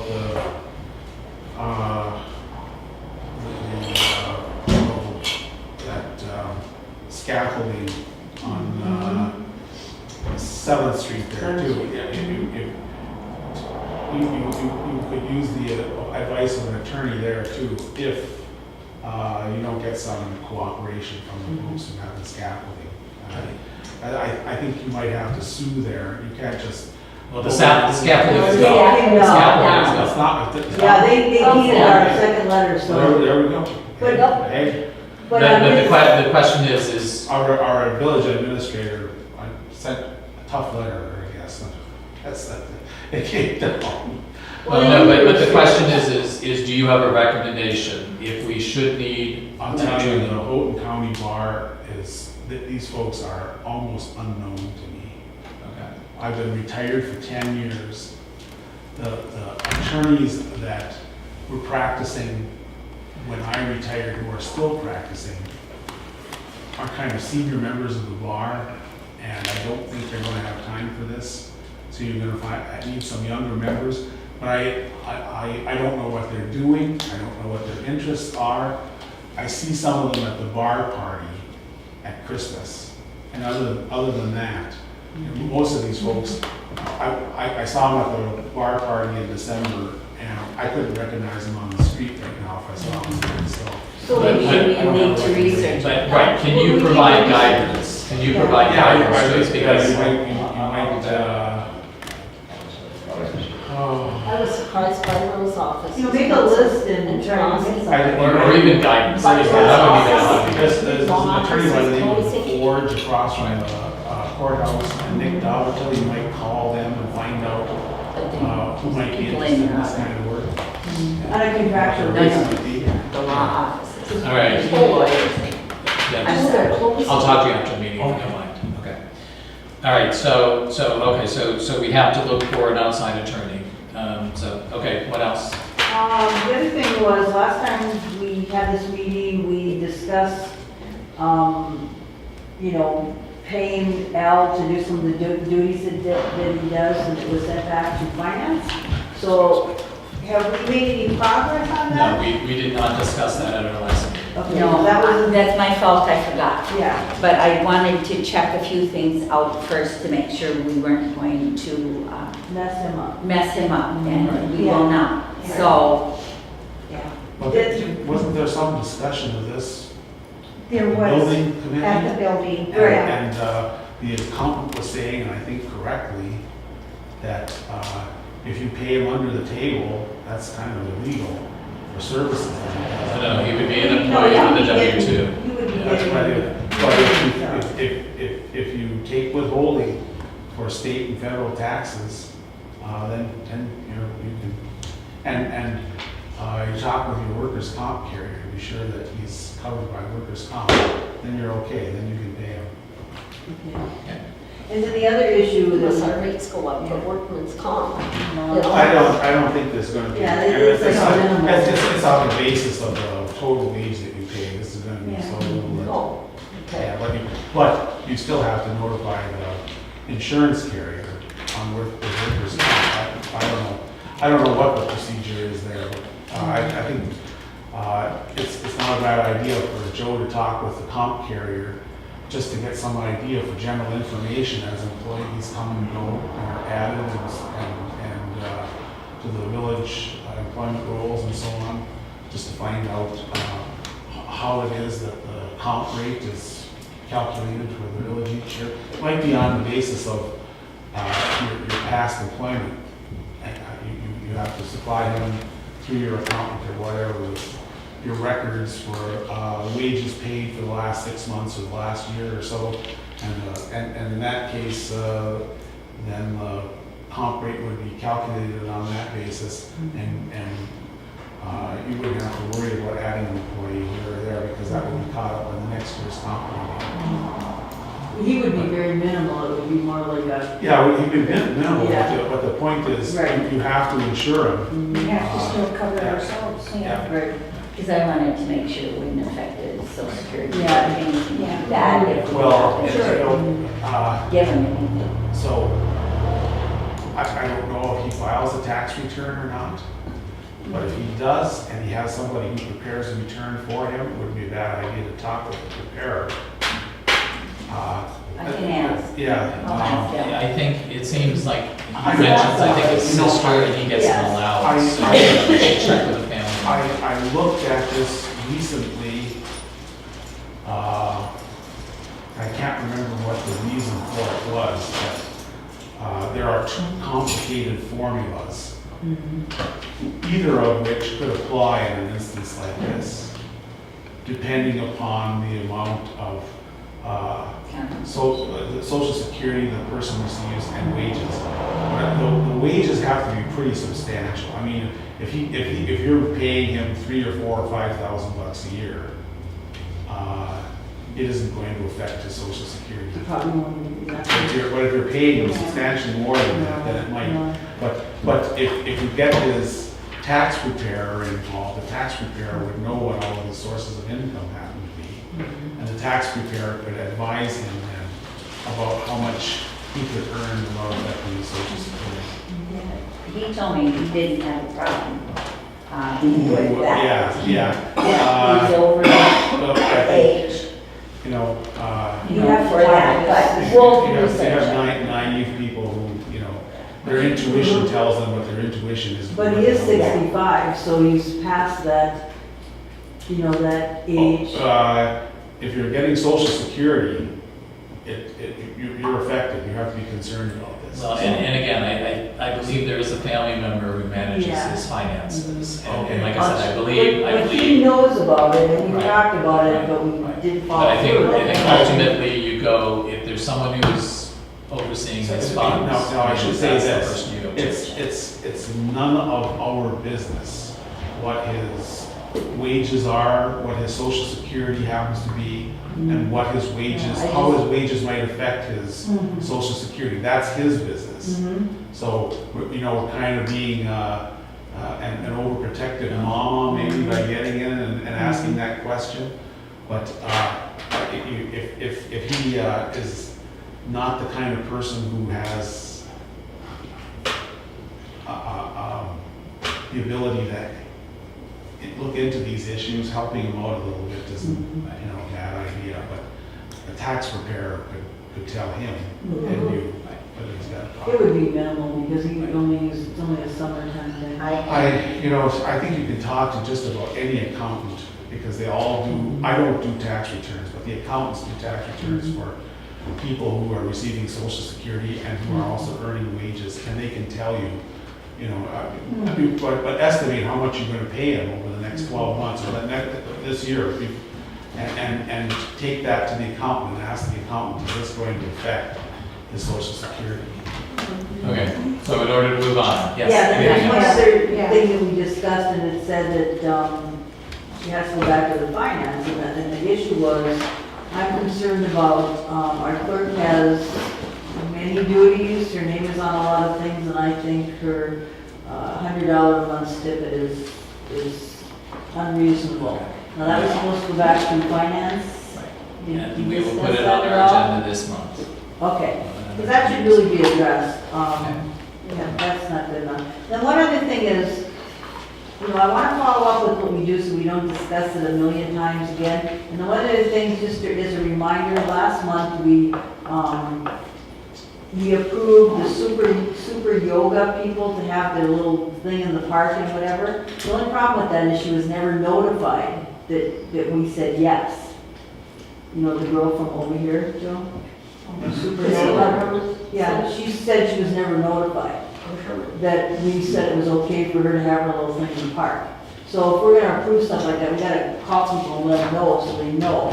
The other issue was the Spirus Light the Night. That's not gonna happen until, I think, August or September, but if they have they been notified that they have been notified? Yes? Yeah. Okay, because this other girl was not, and it was like the next day or the day after, and I don't know what she did or didn't do, but just so we could follow up on what we're doing would be nice. That's all I have. All right, is there anything under new business? Okay, if not, there are previously paid bills and current bills. So I believe previously paid bills are in the amount of $41,713, and 27 cents. And the current bills are in the amount of $11,137.58. Do we need a motion that we get a register of check disbursement? No, I'll just work with Corinne. You just want a check register indicating check every number. month, like the DDA is providing us So with. check number, okay, got it. Yeah. Okay, so we Because can check with Corinne. I find it very troubling when I made my table that 1/2 to 2/3 of the bills are always paid before they're even presented to the council. So what do you do if the bills are paid that we don't want to pay? It's too late to do anything about it. So I'd like to entertain a motion that only the bills that must be paid, that would result in penalties, are paid prior to the council approving the bills. Okay, and that's pretty easy. I can just ask Corinne not to pay anything unless they would come We only to. have payroll and maybe some utilities and that, but, No, that's just easy seems enough like- to accomplish. Easy enough to accomplish. And there's another issue on here, and I noticed in it, and I don't understand it, under the payroll fund, it has council fees. And it appears on every month, and then I look back at our bills, and some months it did not appear. Now it says council fees for the month are $210. I'm gonna guess those are our That's- $35. But And you those are don't paid. take our $35. Some do. I do. Okay, how many people, okay, I don't take it, you don't take it, you don't take it. I really don't think it's appropriate to ask people. Well, why are we to take it. cutting a check for $210 with taxes if we're not taking it? I'm assuming that there are enough people who are taking the $35 that equals that. And remember that, we only pay That's that. 6 people. Yeah, and that's only quarterly. We only pay that quarterly.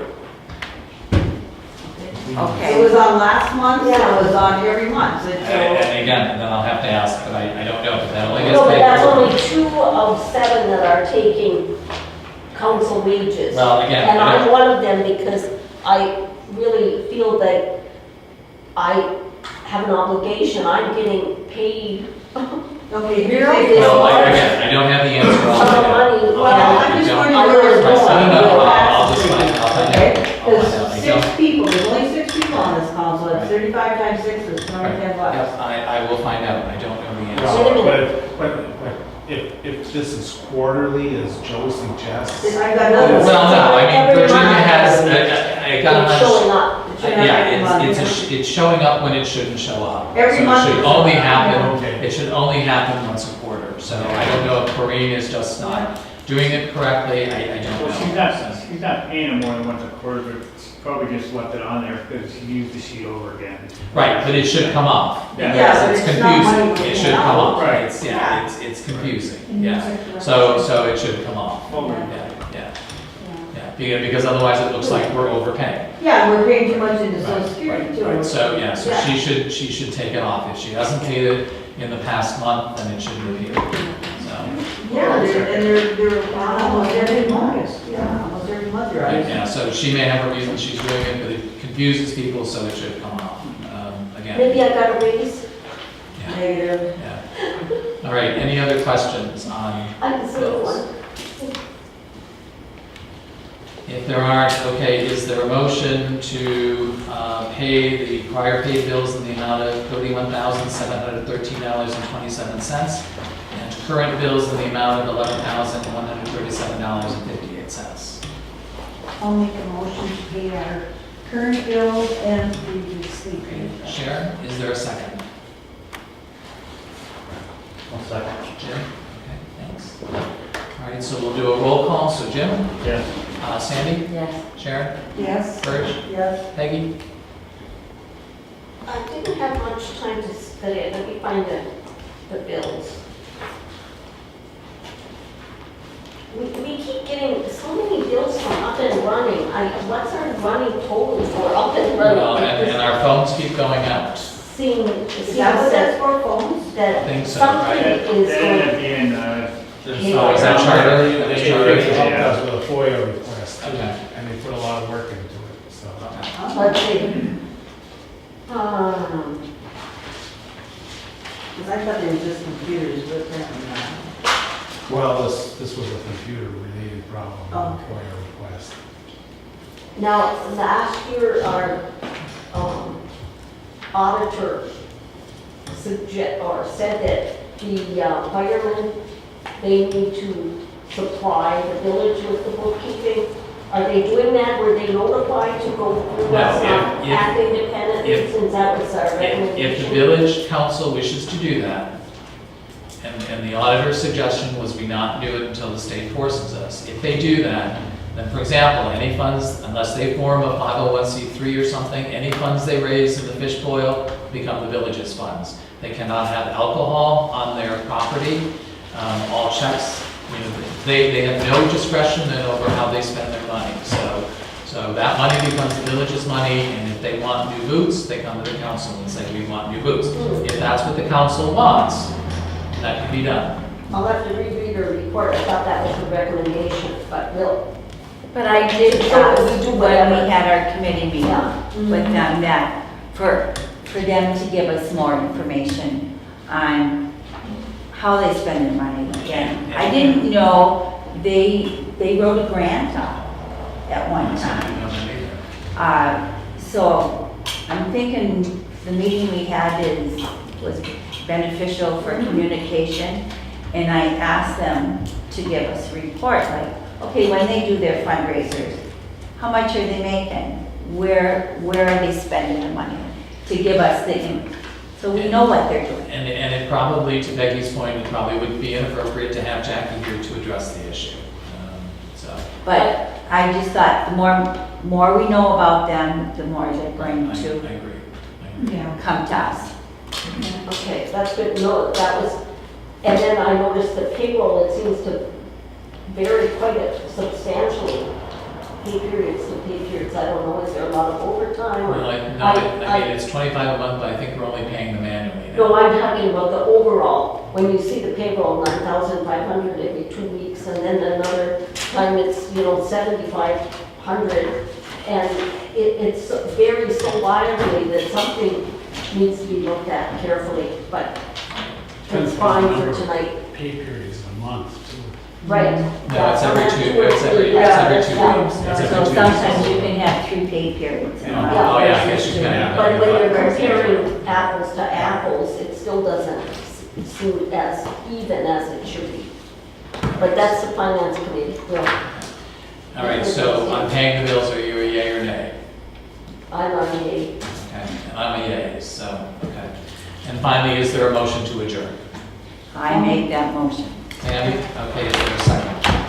support. Who seconded? Everybody? Everybody, Yeah. everybody. in Never, favor. nobody ever objects to adjournment.